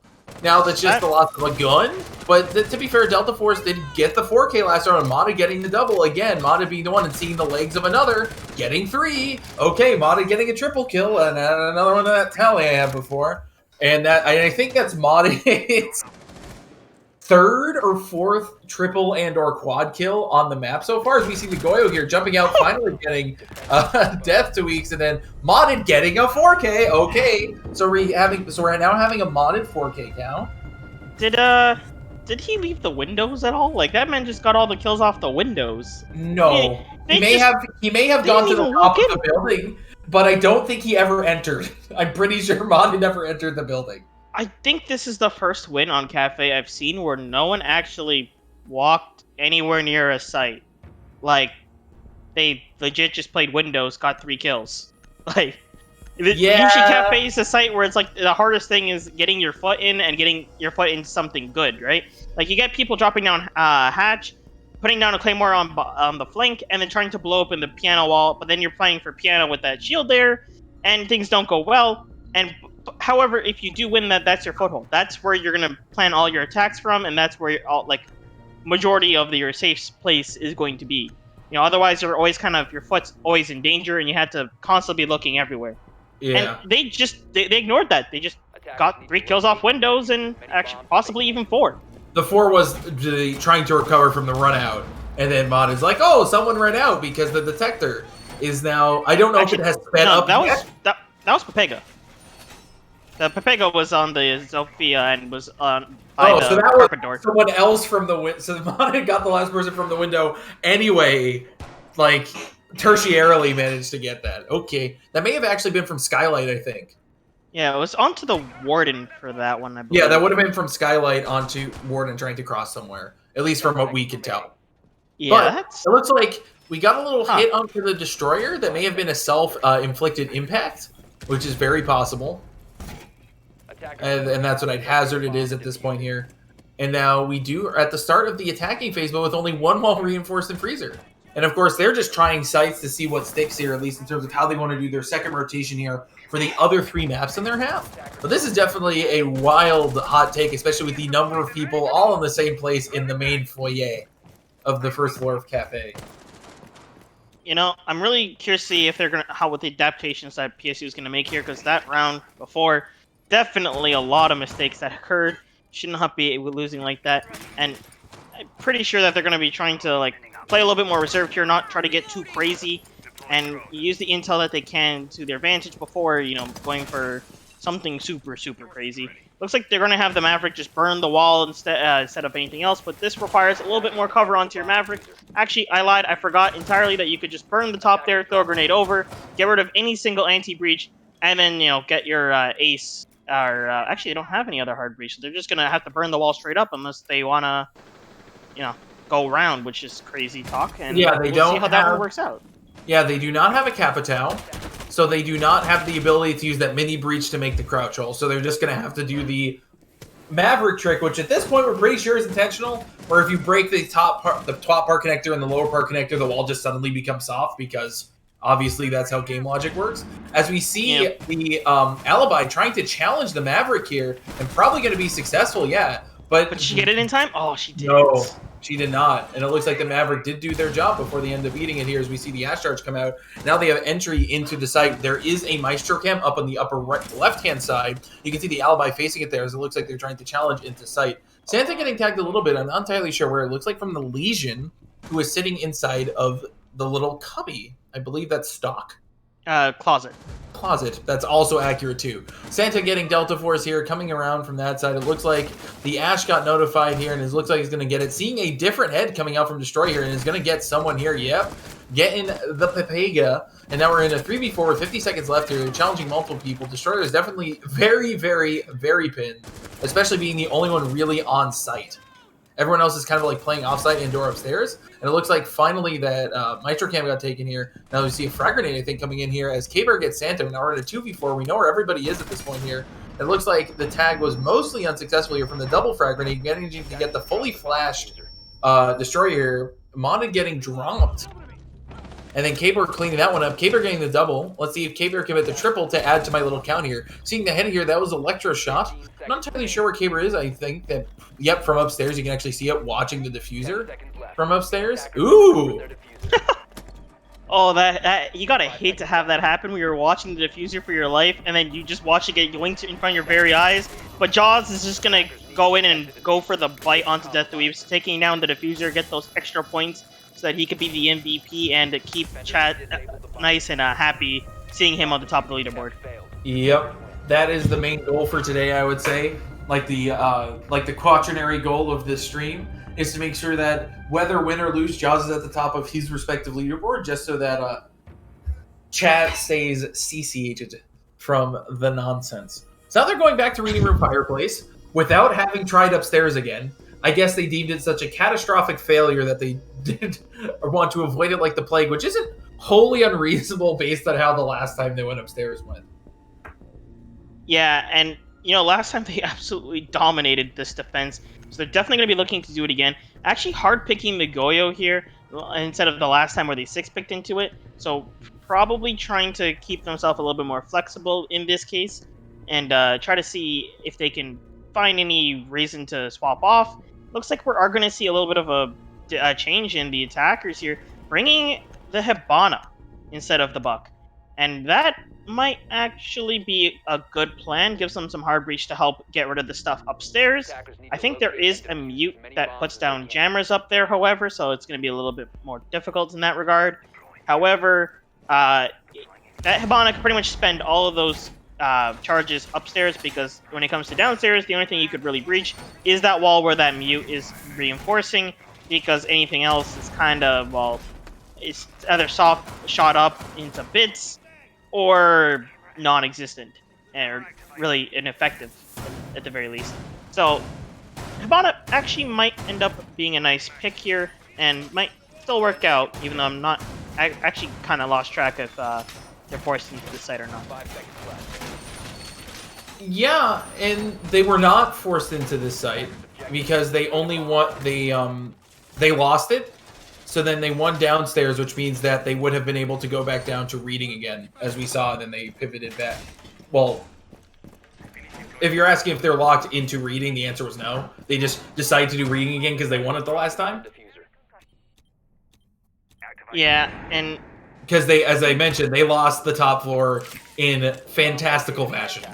So yeah, I mean, I'm pretty sure they're not going to be getting crazy on the windows anymore, and just be a lot more wary of them, because Mata just went absolutely crazy on them, and Santa just shooting another window here, going to be trying to put on a lot of fear, because I'm pretty sure PSU is going to be much more mindful than before about the window play. Yeah, especially with how well that went. They do, I believe they would have droned it out to know that it isn't upstairs, that it is actually on the second floor, the bomb site that is. So they're just doing clean entry here. And we are just seeing exactly how that goes. That's a really nice spot coming out from the camera. I don't think I've seen that. The one hiding under there, and it looks like the Zofia is creatively actually standing on, rather fortunately standing on the hatch. So Zofia can't be C4, but it looks like Zofia has moved onto the softer side there. And it looks like Mata manages to get K-Bear, which is a rather big kill just due to, again, from the window. The windows will be the death of them, and there are a lot of them on Cafe. And it looks like they're going to be seeing a little bit more of a push. Zofia is inside behind the bar. Two-Tone Automar is going to be given out his position by the proximity jammer, or alarm, sorry, as Delta Force is going to be a lot more wary of the position that he's in. It looks like he's going to be trying to hold it with his life and try to get a pick, and kind of just accept that inevitably he's going to die up here, as he is still playing up here and at minute left. And you know what? It'll be fine if he does it, because minute left, he's definitely getting a lot of stall time out, just having his presence around here. And it looks like he will be getting his first kill onto Death to Weeps, getting rid of the sludge. That is huge for the defenders. Destroyer getting a kill onto Modded, and now at this point, Delta Force playing inside of the behind the shield, giving a lot more of a stall play coming out here, as Two-Tone Automars is aware. He is putting his crosshair right above that shield, waiting for the peak to come out. Will Delta Force go for it, or will he keep playing passive? It looks like he's going to play a lot more passive here, as he does peek out and get the Pega instead, but the flank from the side, Two-Tone Automar is going to get the shot while prone, taking him down. But it's fine though because that man took down so much of the time and life bar of the attackers, and it looks like Destroyer gonna take down some as well, headshotting Santa from across the side there, and Electroshot gonna just finish it out, firing that bullet hose right into the last attacker. Yeah, a big round, if not because it seems, I guess they're just more comfortable on the tertiary site. Kind of weird, but if it works, it works, because they've just ran them right through on the tertiary site twice without really much of a particular contest. There have been at least 2 to 3 people alive on the defender side whenever they go there, so like it scans that they've been doing well. They just haven't been doing well on the main site, which kind of makes sense, as it is Florida International's map, so they should know the main site best, and the tertiary site ostensibly a little less. At least if they expect to be winning their attacker sides more, then it is significantly less likely on average that they'll see the tertiary site. Yeah, and it looks like we'll be getting the run back onto Bar Cocktail. The 6 pick into Warden is still coming out here, so this is definitely a pre-planned decision. And 6 picking into an unorthodox character like that is probably the best way you could do it, because otherwise, if you just hard pick an unorthodox character, I'm willing to bet that you're probably going to stick it, because no one's crazy enough to just pick like something like Tachanka and 6 pick off. You have to be crazy to 6 pick off Tachanka. That's like a crime in some countries. Yeah, especially with him being the Lord, it makes it rather difficult to even get the guts up to challenge the power of that chonky Russian to try and do that.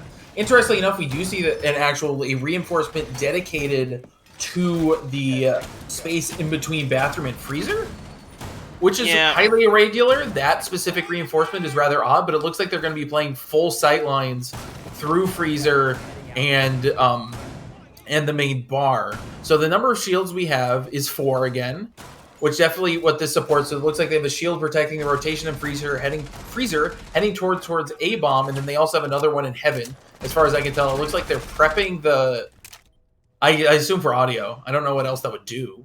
Yeah, you essentially could also chuck a C4 out of that, going a little bit closer to the ledge and detonate anyone who just finishes rappelling if you throw it correctly. Not only that, but if you get onto the roof and you see a hole like that, I'm expecting someone to start blasting me through it almost immediately. And I also want to point out, too, the reinforcement that you found unusual. It's mainly kind of there just so that if you decide to play inside bathroom, you don't get shot out just like K-Bear did from the window, aiming all the way down, breaking the top of it. And if you look at the position of the Buck there, he probably would have caught out if he shot the window as well. If he tried to go for the flank, looks like Destroyer will just run out and get the... Actually, no, he shot from the doorway there, getting the kill onto Santa. So that's a Buck down. At this point, we're down to a 4v4. Things still looking pretty good for the defenders. Yeah, and I think this might end up... Well, we still got a minute 40. We do have the Warden, who is kind of middling utility here. All of the top fraggers on the side of Penn State are still around. Both the 6-2 and Destroyer and the 6-3 and Delta Force here. And same thing can be said on the side of Florida International, using the C4 here on the Goyo. So the Goyo did pivot the C4 to try and get the run out here. And that really late stage run out and then immediately gone because it was slow. Mata getting the double kill again. 6 kills is, by my count, just from that window. A 7, actually, based on one from the last. So that's 7 kills just from a window, which is rather impressive. As it looks like we got the upside down rappel, which is a bonker shot coming out from, I couldn't even tell, Delta Force, the long angle all the way down there. As it looks like we got someone else prepping the window coming into heaven, which would be... Yeah, I think that would be Pepega, yeah, with the upside down rappel there. Checking in on Electroshot, keeping them in balance here. 45 seconds left on the clock. We don't got a whole lot going on. We're just being incredibly passive here. Death to Weaves now knows exactly where they are, and it looks like they have a frag grenade, so they're going to try and cook it and just get them? Yeah, oh, it looks like it did not harm him that much, if at all. I think they... Actually, doesn't even... Whiffed it. It hit the other side of the panel, so if you look there... Yeah. It hit the other side of the panel, so it did no damage. It was thrown a hair too far, so the blast radius just wouldn't hit the Maestro. So 22 seconds left. They're just going to have to do some entry-level nonsense here and just get all the frags they have to, because they don't have a lot of time. It looks like that the Maestro just ran out here, got 2, and then we might see another triple here coming in. Nope. Down from 1. Pistol coming out for modded, so technically a triple. I'll file that under the triple count here. And not being able to check it, and then the Mossberg comes out and gets the last one. So not a recorded. So would you count that as a triple or not? Honestly, The down there? I always lose count, to be honest, but It would have been a triple if that down was a kill, which is why I asked the yeah. question. I'm gonna go ahead and say it's probably a triple. Like, my man Jaw's just really doing work with that shotgun, keeping himself calm. We even seen in Oregon where the man's getting flashed and concussed, and he will just sit there prone with the shotgun, waiting for them to peek in or hear a noise that indicates he should start blasting. And we see it reflecting here too. He hit deep into that freezer and just waited on the side of it so that he would actually be the last thing the attacker has to peek, and then look away just as the attacker did and get blasted by Jaws. Sharks are really striking nice and fierce today, using the spear bomb of chat. Just I'm actually surprised for every line I see in chat does not involve the word Joe. Genuinely. Yeah, it's like every other, and that seems to be a little bit of a deficit compared to prior streams. Joe is unstoppable in terms of the spirit bomb energy force that's coming in. Now we're heading down to the side of Kitchen. This is the last defense for PSU. They're going to try to make this one count because they know once they hit the attack, they are going to be the ones that need to win out majority of the rounds to get the win. They are the ones in the driver's seat at the moment, so they are kind of dictating what the standard to beat is here. Kind of similar to the time trial. We won 4 offenses, so that only leaves you guys with 2 wins, and now at this point, we gotta just do better. We gotta do better than the way that you guys attacked and be able to get the win. I think that Cafe is definitely one of the swingier maps, even in the Pro League pool, where it has a habit of either being really attacker favored or really defender favored, depending on the skew of the day. And it's usually the same for both sides. So this is definitely going to be a lot more of a wild ride when it pivots to the other part of the half here. So it's like the Jaeger's playing the more traditional shield behind the little bar there. We did get the ping there, and you cannot shoot through that armored vehicle. It's a little bit difficult to, as we have the upside down rappel. Seeing if that's going to get the Jaeger. And yes, that should get the Jaeger. Most definitely does, coming in for Modded here. Modded getting 1 here. So that would be, again, I think every single one of Modded's kills has come from a window.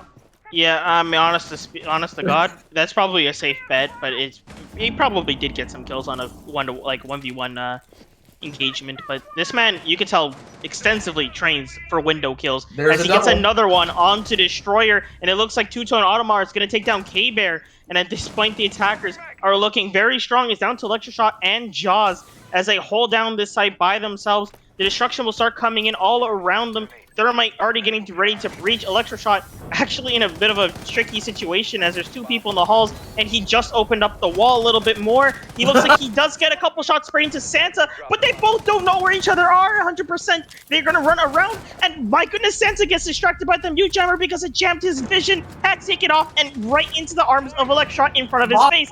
Modded gets the kills onto Jaws. Now we're down to a 4v1. Electroshot trying to hold this one down with this full mag and a dream. Will he be able to get this one out as the flashbangs hit his legs? He needs to keep himself calm, keep spraying at that wall, and try to get a wallbang kill as one of them are coming up from his side. Free fires around, and Modded going to take out Electroshot, winning that explosive round.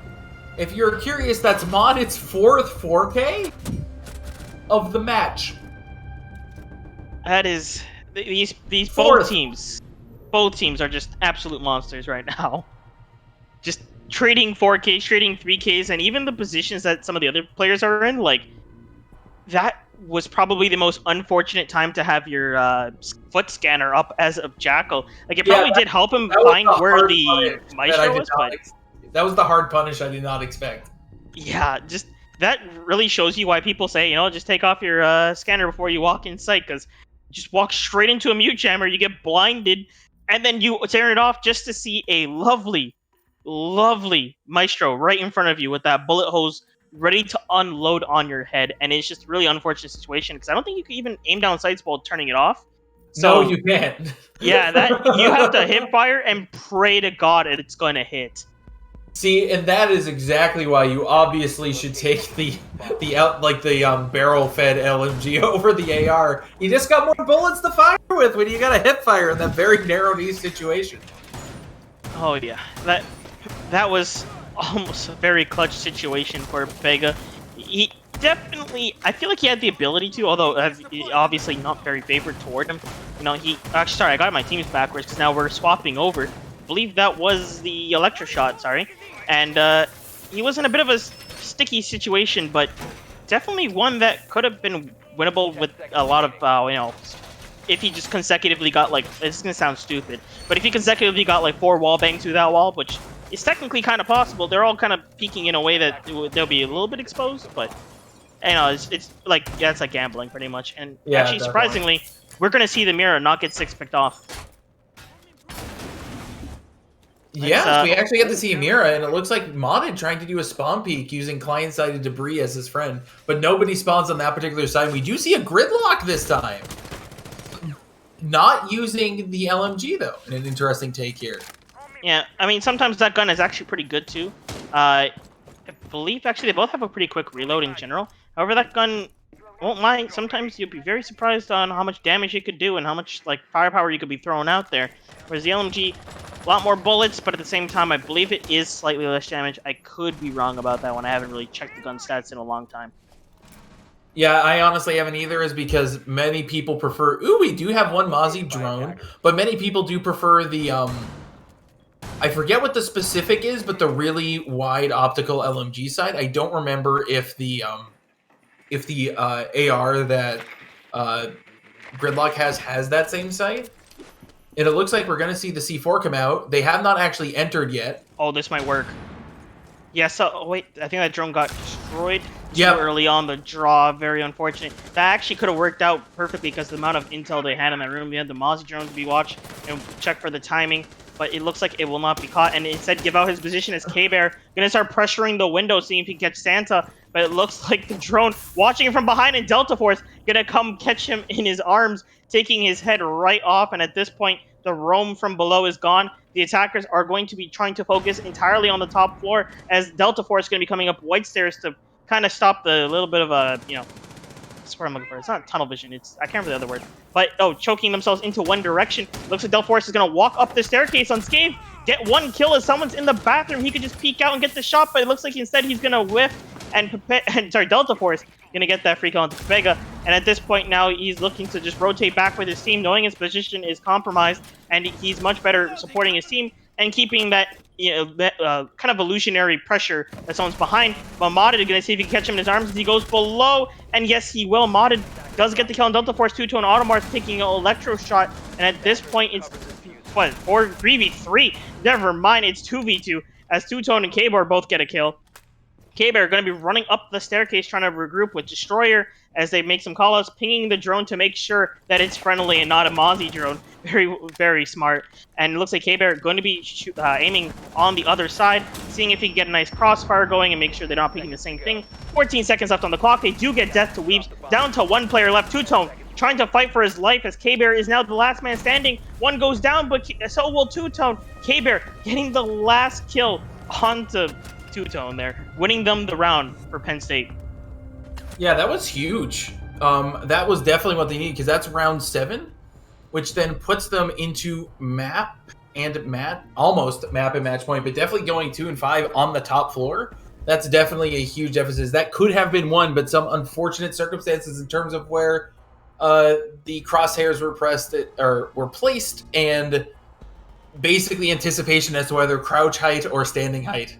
It looks like we did see a castle flashed by Modded. Instead, it's going to be a Jaeger. Not necessarily hard pick, but possibly ended up pivoting that way.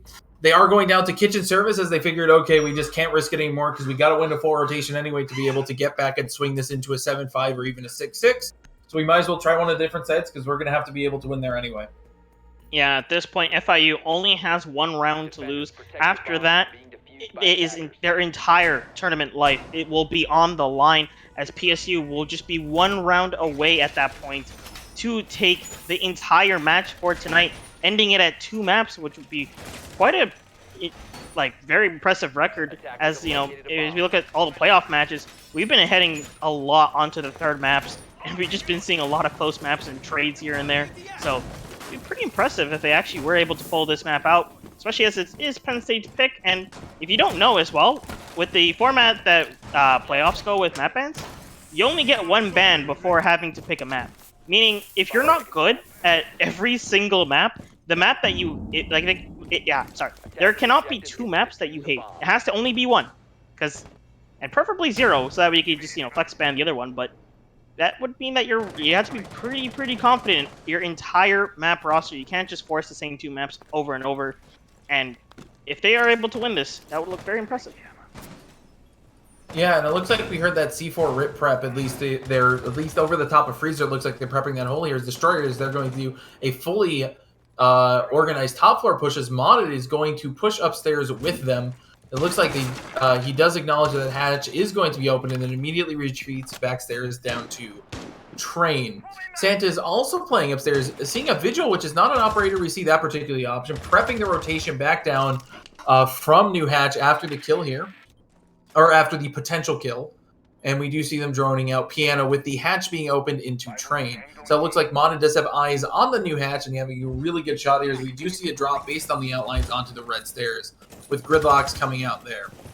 It looks like we do still have 2 people upstairs and they will not be able to prevent the flank realistically with 1:45 left on the clock. Yeah. The one lovely thing about the kitchen site is in order to take kitchen, you have to take above. It's like, okay, no problem. But in order to take above, you have to take the floor above that. Because if a roamer is playing all the way up there, then you're in the same predicament, right? So now, unfortunately, it causes PSU to have to clear all 3 floors in order to take kitchen. And as you can see here, it's coming into effect as we have 1 minute 30 seconds left. And if you don't know, mind you, they still have to spend a great deal to get themselves in sight, kind of enforcing that, lovely 20-second meta that we're all living in today. And as you can see here, we're going to get the shots coming in from above from K-Bear, getting that site nice and developed as the push should be coming in, or starting to get formed up relatively soon as we do have 1 minute left on the clock. K-Bear just destroying the entire roof. Got some angles getting opened up, but Two-Tone looks like he's going to be going for the flank as Destroyer is going to take down the other flanker, Santa. And Two-Tone's going to be in a position to get a nice kill, and yes, he does, onto Jaws. That's a grid lockdown. Finishes him off, but has to retreat as the other attacker is on his tail.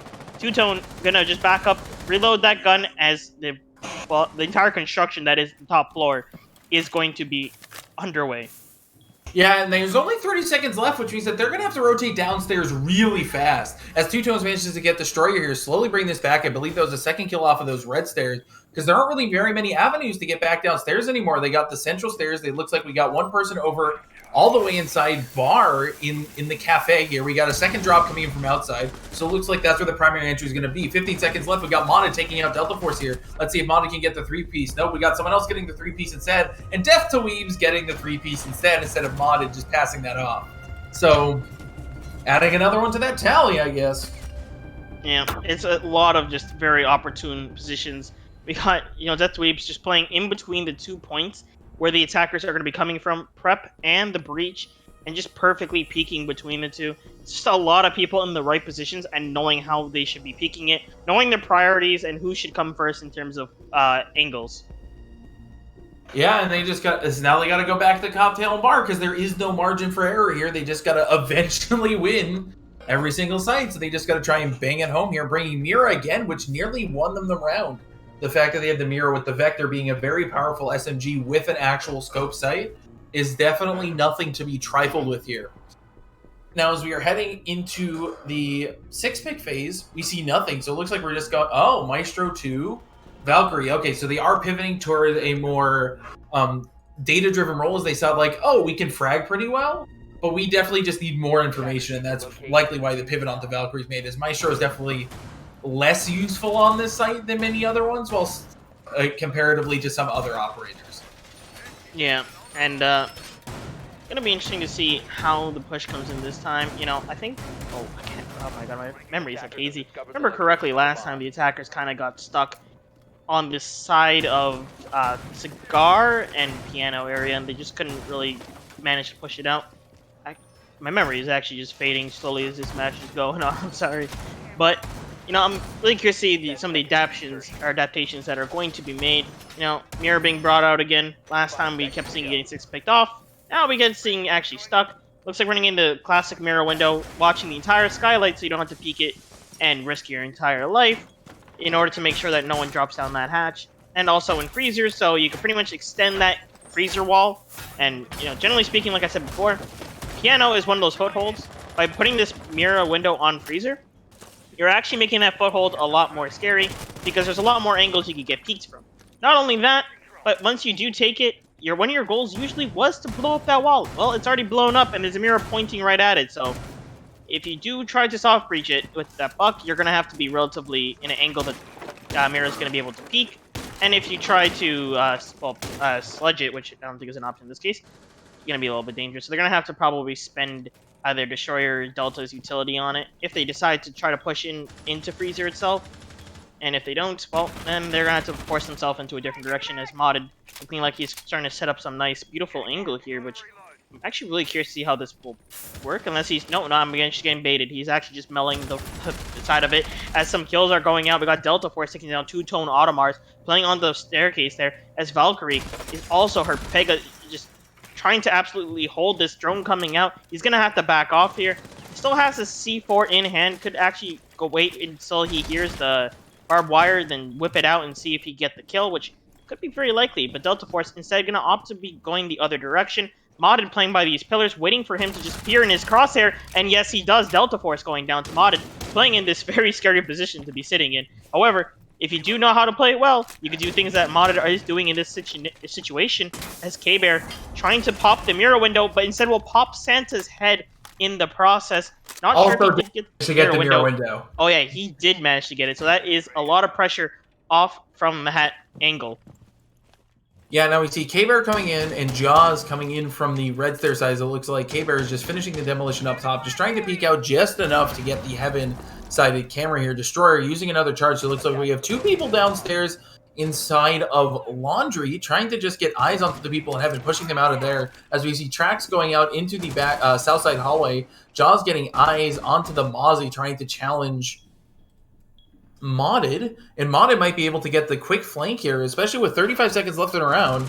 Anything can go on here. Nope, and Destroyer manages to get the quick peek onto Modded. Now we're in a 4v2, which is less likely to go well for the attacker side, especially with those track stingers preventing the rotate.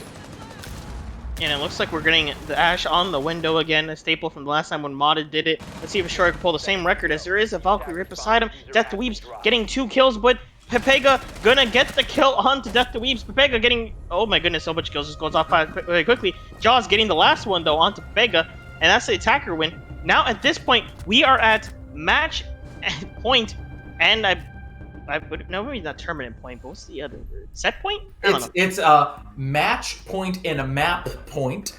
There we go. That's the wording. For Penn State University. They just need one more win, and they are going to have to do it on Bar and Cocktail again. They still do have about 2 rounds to lose before we enter the point where we hit overtime. Yeah, I definitely, from what I've seen, if Modded can go off, if you've noticed, whenever Modded gets 3K, they end up winning. So just Modded needs to get the 3K for the next 2 rounds in a row. Clearly is the solution. But like realistically, I think what this is coming down here is that they realize how to... Is that a Boss G? Well, he has a CZ out, I'll tell you that much. I think I saw a Boss G. I'm gonna keep my eyes on it, but on the other side, you know, we still... Oh yeah, it is a Boss G. We are seeing the modded Boss G special. Looks like we're going to see what this angle was for, finally, as he's using the Boss G's destructibility to break it, but then moves away from... I'm getting teased again. This is going to be a fun time. I also want to note that he did put this up... Yeah, okay, he is. I just want to note, he did put the suppressor on that CZ, and if you haven't really used the CZ that often, suppressor on it is actually quite nice, because the one problem with the CZ is that you cannot see when you're shooting. You're pretty much just putting your crosshair where... Oh, that 360. But you're putting that CZ on the enemy's head, and then praying to God that they don't move too much. So by putting that suppressor, it actually gets rid of some of the flash. So it becomes a little bit easier to see, as looks like Modded actually getting himself in a little risky situation there. Might be able to get himself a nice peek out of a doorway. Destroyer just going to immediately try pre-firing the window, see if he get a kill. No, he does not, though. And at this point, the attackers are on the rooftop. They're going to start the drone work, start trying to figure out what they're dealing with here, and get a nice little read on it. However, Modded's still on the first floor. He definitely has flank potential. However, Jaws is going to be able to put the gridlock to stop the red stairs push. Delta Force going to be walking up white and not putting himself somewhat close to Modded. However, it's going to take Modded to get there without the use of an impact grenade. so he's not entirely punishable 100%. He might still be able to just get past entirely where Modded is, and it looks like he will put himself on the second floor and keep pushing up and try to work below, seeing if he could get any, nice, lovely kills from below, or possibly find where Modded is actually hiding this entire time, where in which case, he's playing passively. He's letting them get control, letting them feel comfortable, and he's going to come up for the flank, get the kill, and try to go for a little bit more of a, less of a time stall approach, and more of a, flank and get all the kills approach. Yeah, now he's slowly winding up the red stairs. We do know that the track stingers are at the top of these, though I don't know if Modded is particularly aware of that. Gonna see if he is able to tag someone up at the top, and no, that is unlikely. So it looks like the Vigil is gonna have to rotate all the way around to the top of white stairs, is exactly what I would hazard here, and that's what looks like is going on here. And second set of track stingers definitely making things hard. Electroshock getting got, I believe, by the Mira and two-tone Automars here.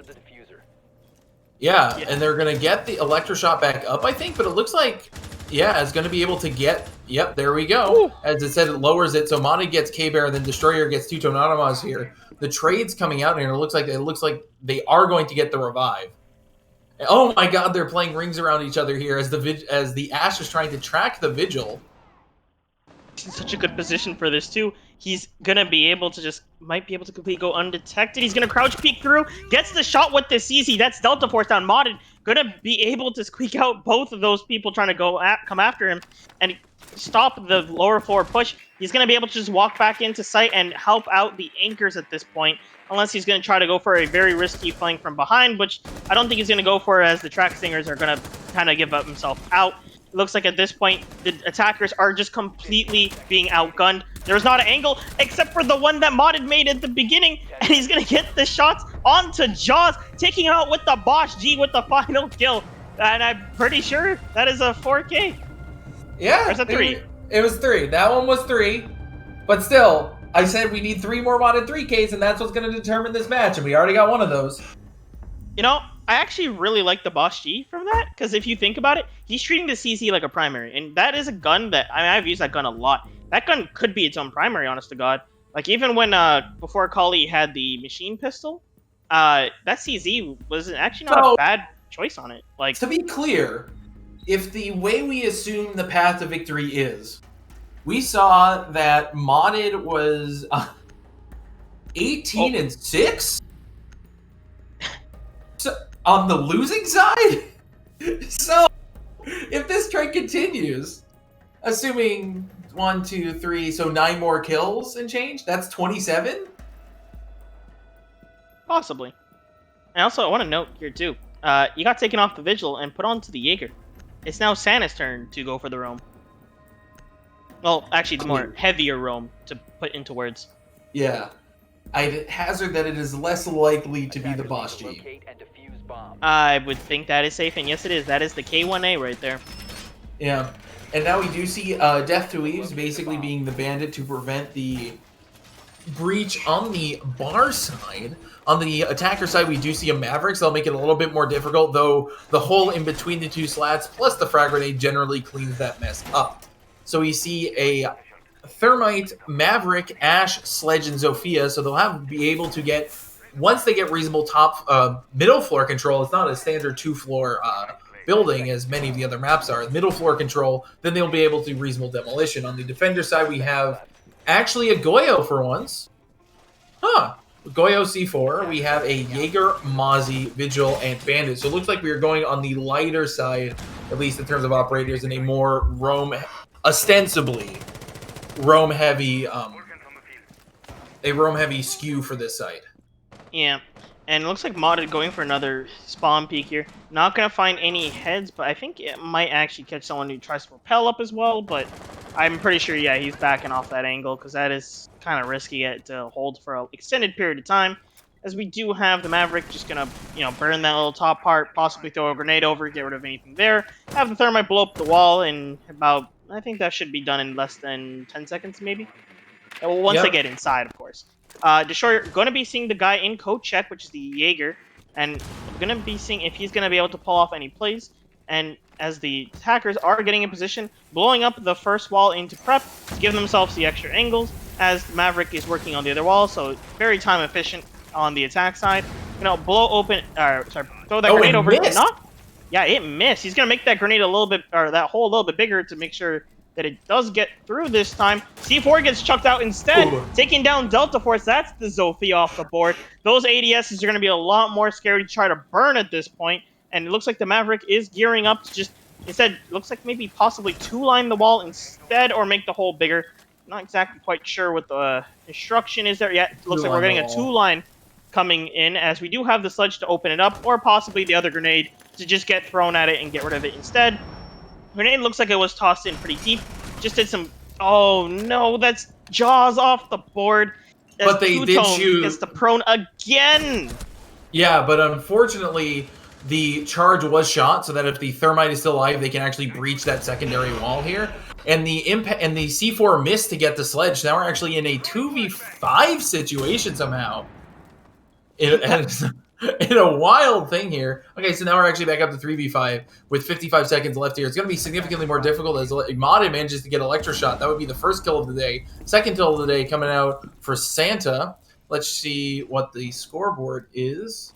19, yep, so just one here coming out for Modded. And it looks like they're just taking this as a chance to break here as client-sided bodies being the death of K-Bear here. And Modded getting a second flawless round coming out here. So it looks like we might be swinging on the end of Florida. Again, not a 3K, but a 2K. So now we're up to 20. Okay. See, and I feel like that's going to be the story of this match here. I feel... Okay, well, what side did they have left? Let's see here. Hold on. Because I think it is tertiary. Yes, no. It is. And at this point, this is going to be a really big make or break for FIU. I do think that they have it in them to be able to hold this one out. They've been performing pretty well on the third floor, having that roam play really work out into their favor. So this is really just going to be a testament to how well they could hold down that second floor and stall out the attackers. And with the positions that they were playing before, I feel like it could actually end up working out. You had Modded really comfortable with positions that kind of put them in a little bit of a, that part underneath Skylight. I don't even know what the call out is for that one spot there behind the little desk. But that spot, if historically, is actually really effective because you have good angles. But if you don't know how to play it well, you are in probably the scariest spot in the world, and you're actually leaving yourself quite exposed to a lot of gunfire coming from different angles if you don't know where they're coming from. And I kind of feel like since he's comfortable with that, I'm pretty sure they might be able to bring this one to overtime over PSU. Definitely trying to close this one out. They want to get that victory, good night's sleep, and not have to, go on for a long period of time and have to bring this to a battle of endurance. Yeah, and I think that's likely what we're heading towards here. As long as Modded is able to perform and doesn't die early, I think that's really what's going to make or break this particular defense. Is Modded is basically even looking at the statistics, the carry, I'd say almost mentally here, and kind of the linchpin of these particular strategies. And if Modded goes down early, it's just not going to end well for that side. And Modded doing just the cursory window check over in Piano. Yeah, and I think the only thing that's kind of scary for FIU here, since Modded has so much kills, is like when he dies, things get a little bit more scary. Not to say that they can't pull it out themselves. They do have kills across the board, but when you have someone with that much kills dying, it gives such a morale boost to the attackers. And looking at the attackers lineup too, and all their KDAs, they're very close together. Like, they're not that far off. Obviously top kills we have Delta Force, and Destroyer not that far behind with just one kill off. But even the bottom fraggers are only have 4. That's not terribly far off, especially with the roles that they're playing. That's expected. So if Modded ends up getting picked off early here, it could actually be a very big morale hit for the side of FIU and a really, really, really big boost for PSU. Yeah, and that's kind of where we're at right now. Not a whole lot has happened considering the first minute has a... Oh, we saw the gun in the face and the God coming in from Two-Tone, and oh no, Jaws getting modded. That's a huge And there loss. It is. Right there, this is where the PSU great mental boost is going to come in. They know they got the top frag off the board. They recognize that name from dying to it so many times. And now at this point, they're going to be a lot more confident. And K-Bear showing that confidence, getting the headshot onto Two-Tone Automars. Santa taking some shots from above. Or sorry, I think that's below. From the below or the window. I'm not exactly sure. Actually, from the sides, as K-Bear is just absolutely cutting him off, making sure he can't get through the door using the IQ, and cutting off the other way with his own gun. And at this point now, we're down to a 4v2. FIU on their tournament life here. They need to be able to clutch this one out to keep things going. Pepega holding down this room, but he notices the roof gets blown up above him. He knows that he's about to get peeked from either one or two different angles, making it very dangerous. He backs away. Death to Weaves, same situation. The entire roof is just closing in around him. The amount of safe spots is just closing in. And as you can see here, he's just getting shot, and he has so many places to look. He has to keep his eyes up top. Meanwhile, someone could just walk in from below and shoot him on a straight horizontal angle. Valkyrie not looking like she's in the same predicament. Destroyer gonna take down Death to Weaves finally. Valkyrie, last one alive here for the side of FIU. 30 seconds. She needs to be able to hold this angle. Luckily, she has a lot of places that she's in advantage of looking at, such as this little closet here as someone dropped in, and the staircase if she crouches to go peek it. However, she will be exposed if someone walks down and she doesn't peek it because she's standing up, sees the legs, does get the headshot onto Jaws, keeping them in. Electro shot, putting down the diffuser. The Maestro Cam is actually right there as well to give a little bit of help, but not sure how much peripheral vision that thing has at the moment. Diffuser does go down. 30 seconds on the clock. FIU trying to stay alive as Pepega needs to push in and try to get the kill. However, IQ just playing that prone closet angle does get a couple shots into Pepega. Pepega knows, but he rotates out. Down will go Electroshot, 1v2 situation, 25 health left on his bar. Will he be able to get it as someone's behind pillars, just holding so patiently, waiting for Pepega to leave himself exposed? Both attackers, just keeping themselves so patient as Pepega trying to get something going, but we're past the 6-minute mark. He has no way of winning this now. That is a GG for Penn State, and they will take this map and FIU's tournament life. Definitely good showing on the side of both teams. Congratulations to Penn State for winning it out here on the very tight second map that was a 7-5.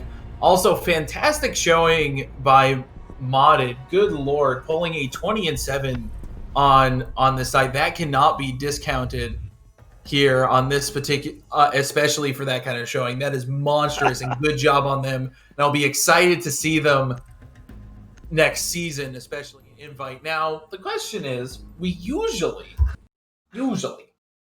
do an after interview. So let's see if we can get someone in here to talk to us.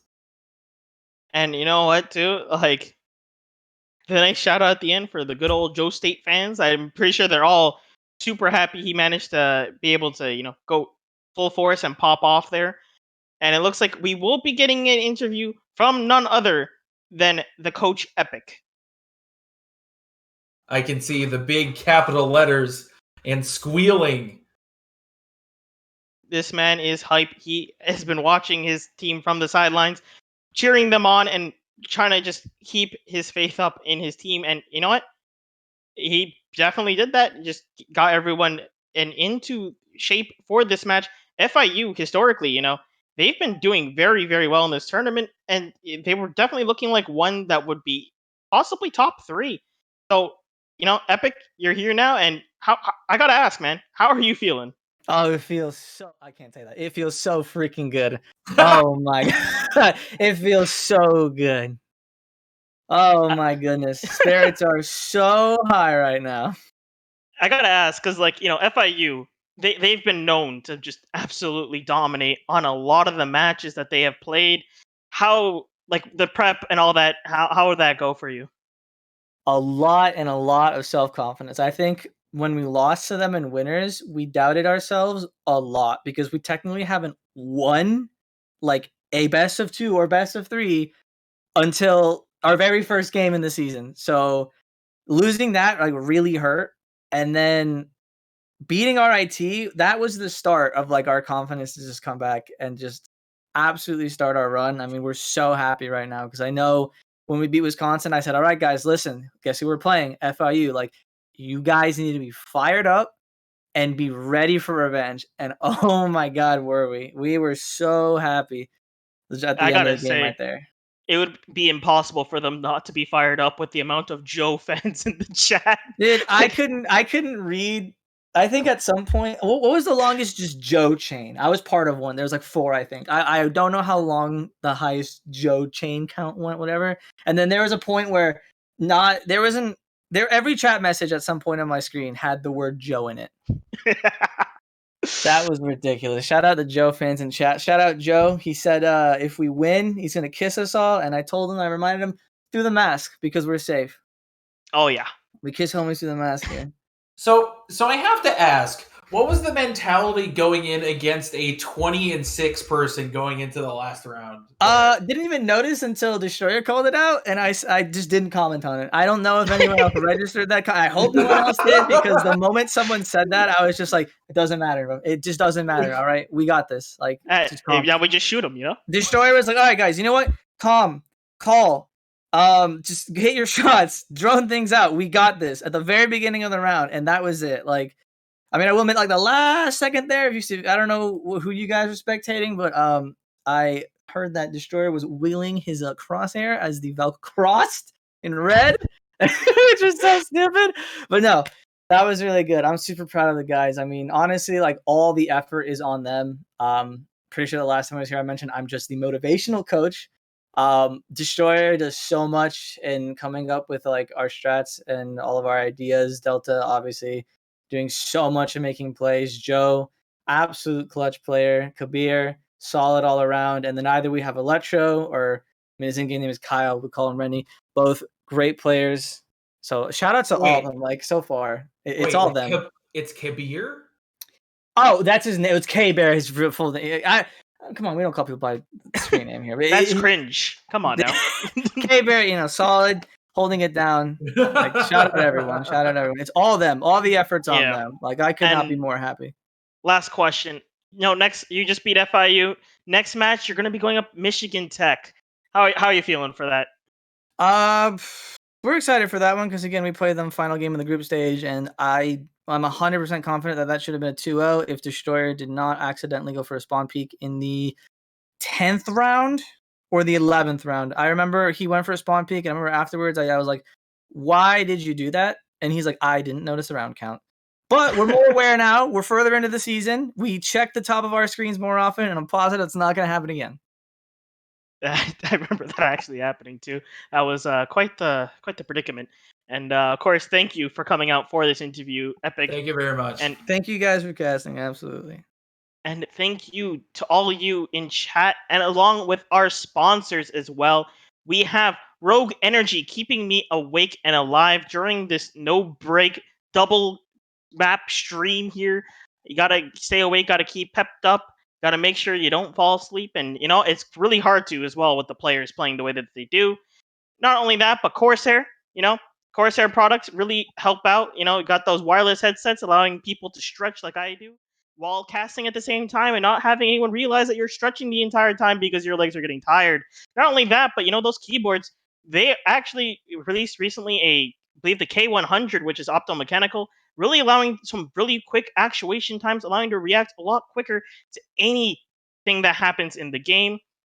And last but not least, our last sponsor, What's New, bringing in our merch, getting those jerseys out soon. Gonna be able to, wear all, like, pretty much be decked out in full merch while casting next year. Can't wait for that to happen. And thank you all, of course, chat, for coming out and supporting your man Joe, and of course the FIU fans in chat as well. I know you're hiding in there. I know you have to hide because the the Joe fans are just absolutely just running over everyone. Deafening. Oh yeah, there's no way you don't notice them. I've never seen chat move this fast, I gotta say. And yeah, thank you, Coinman, as well, for coming out. Yeah, thank you as well to Keldev. And I believe that is the end of our casting for this week until next week. So, signing off for the entirety of the CEA casting and observing crew. Thank you, Calvrix, for doing that for us.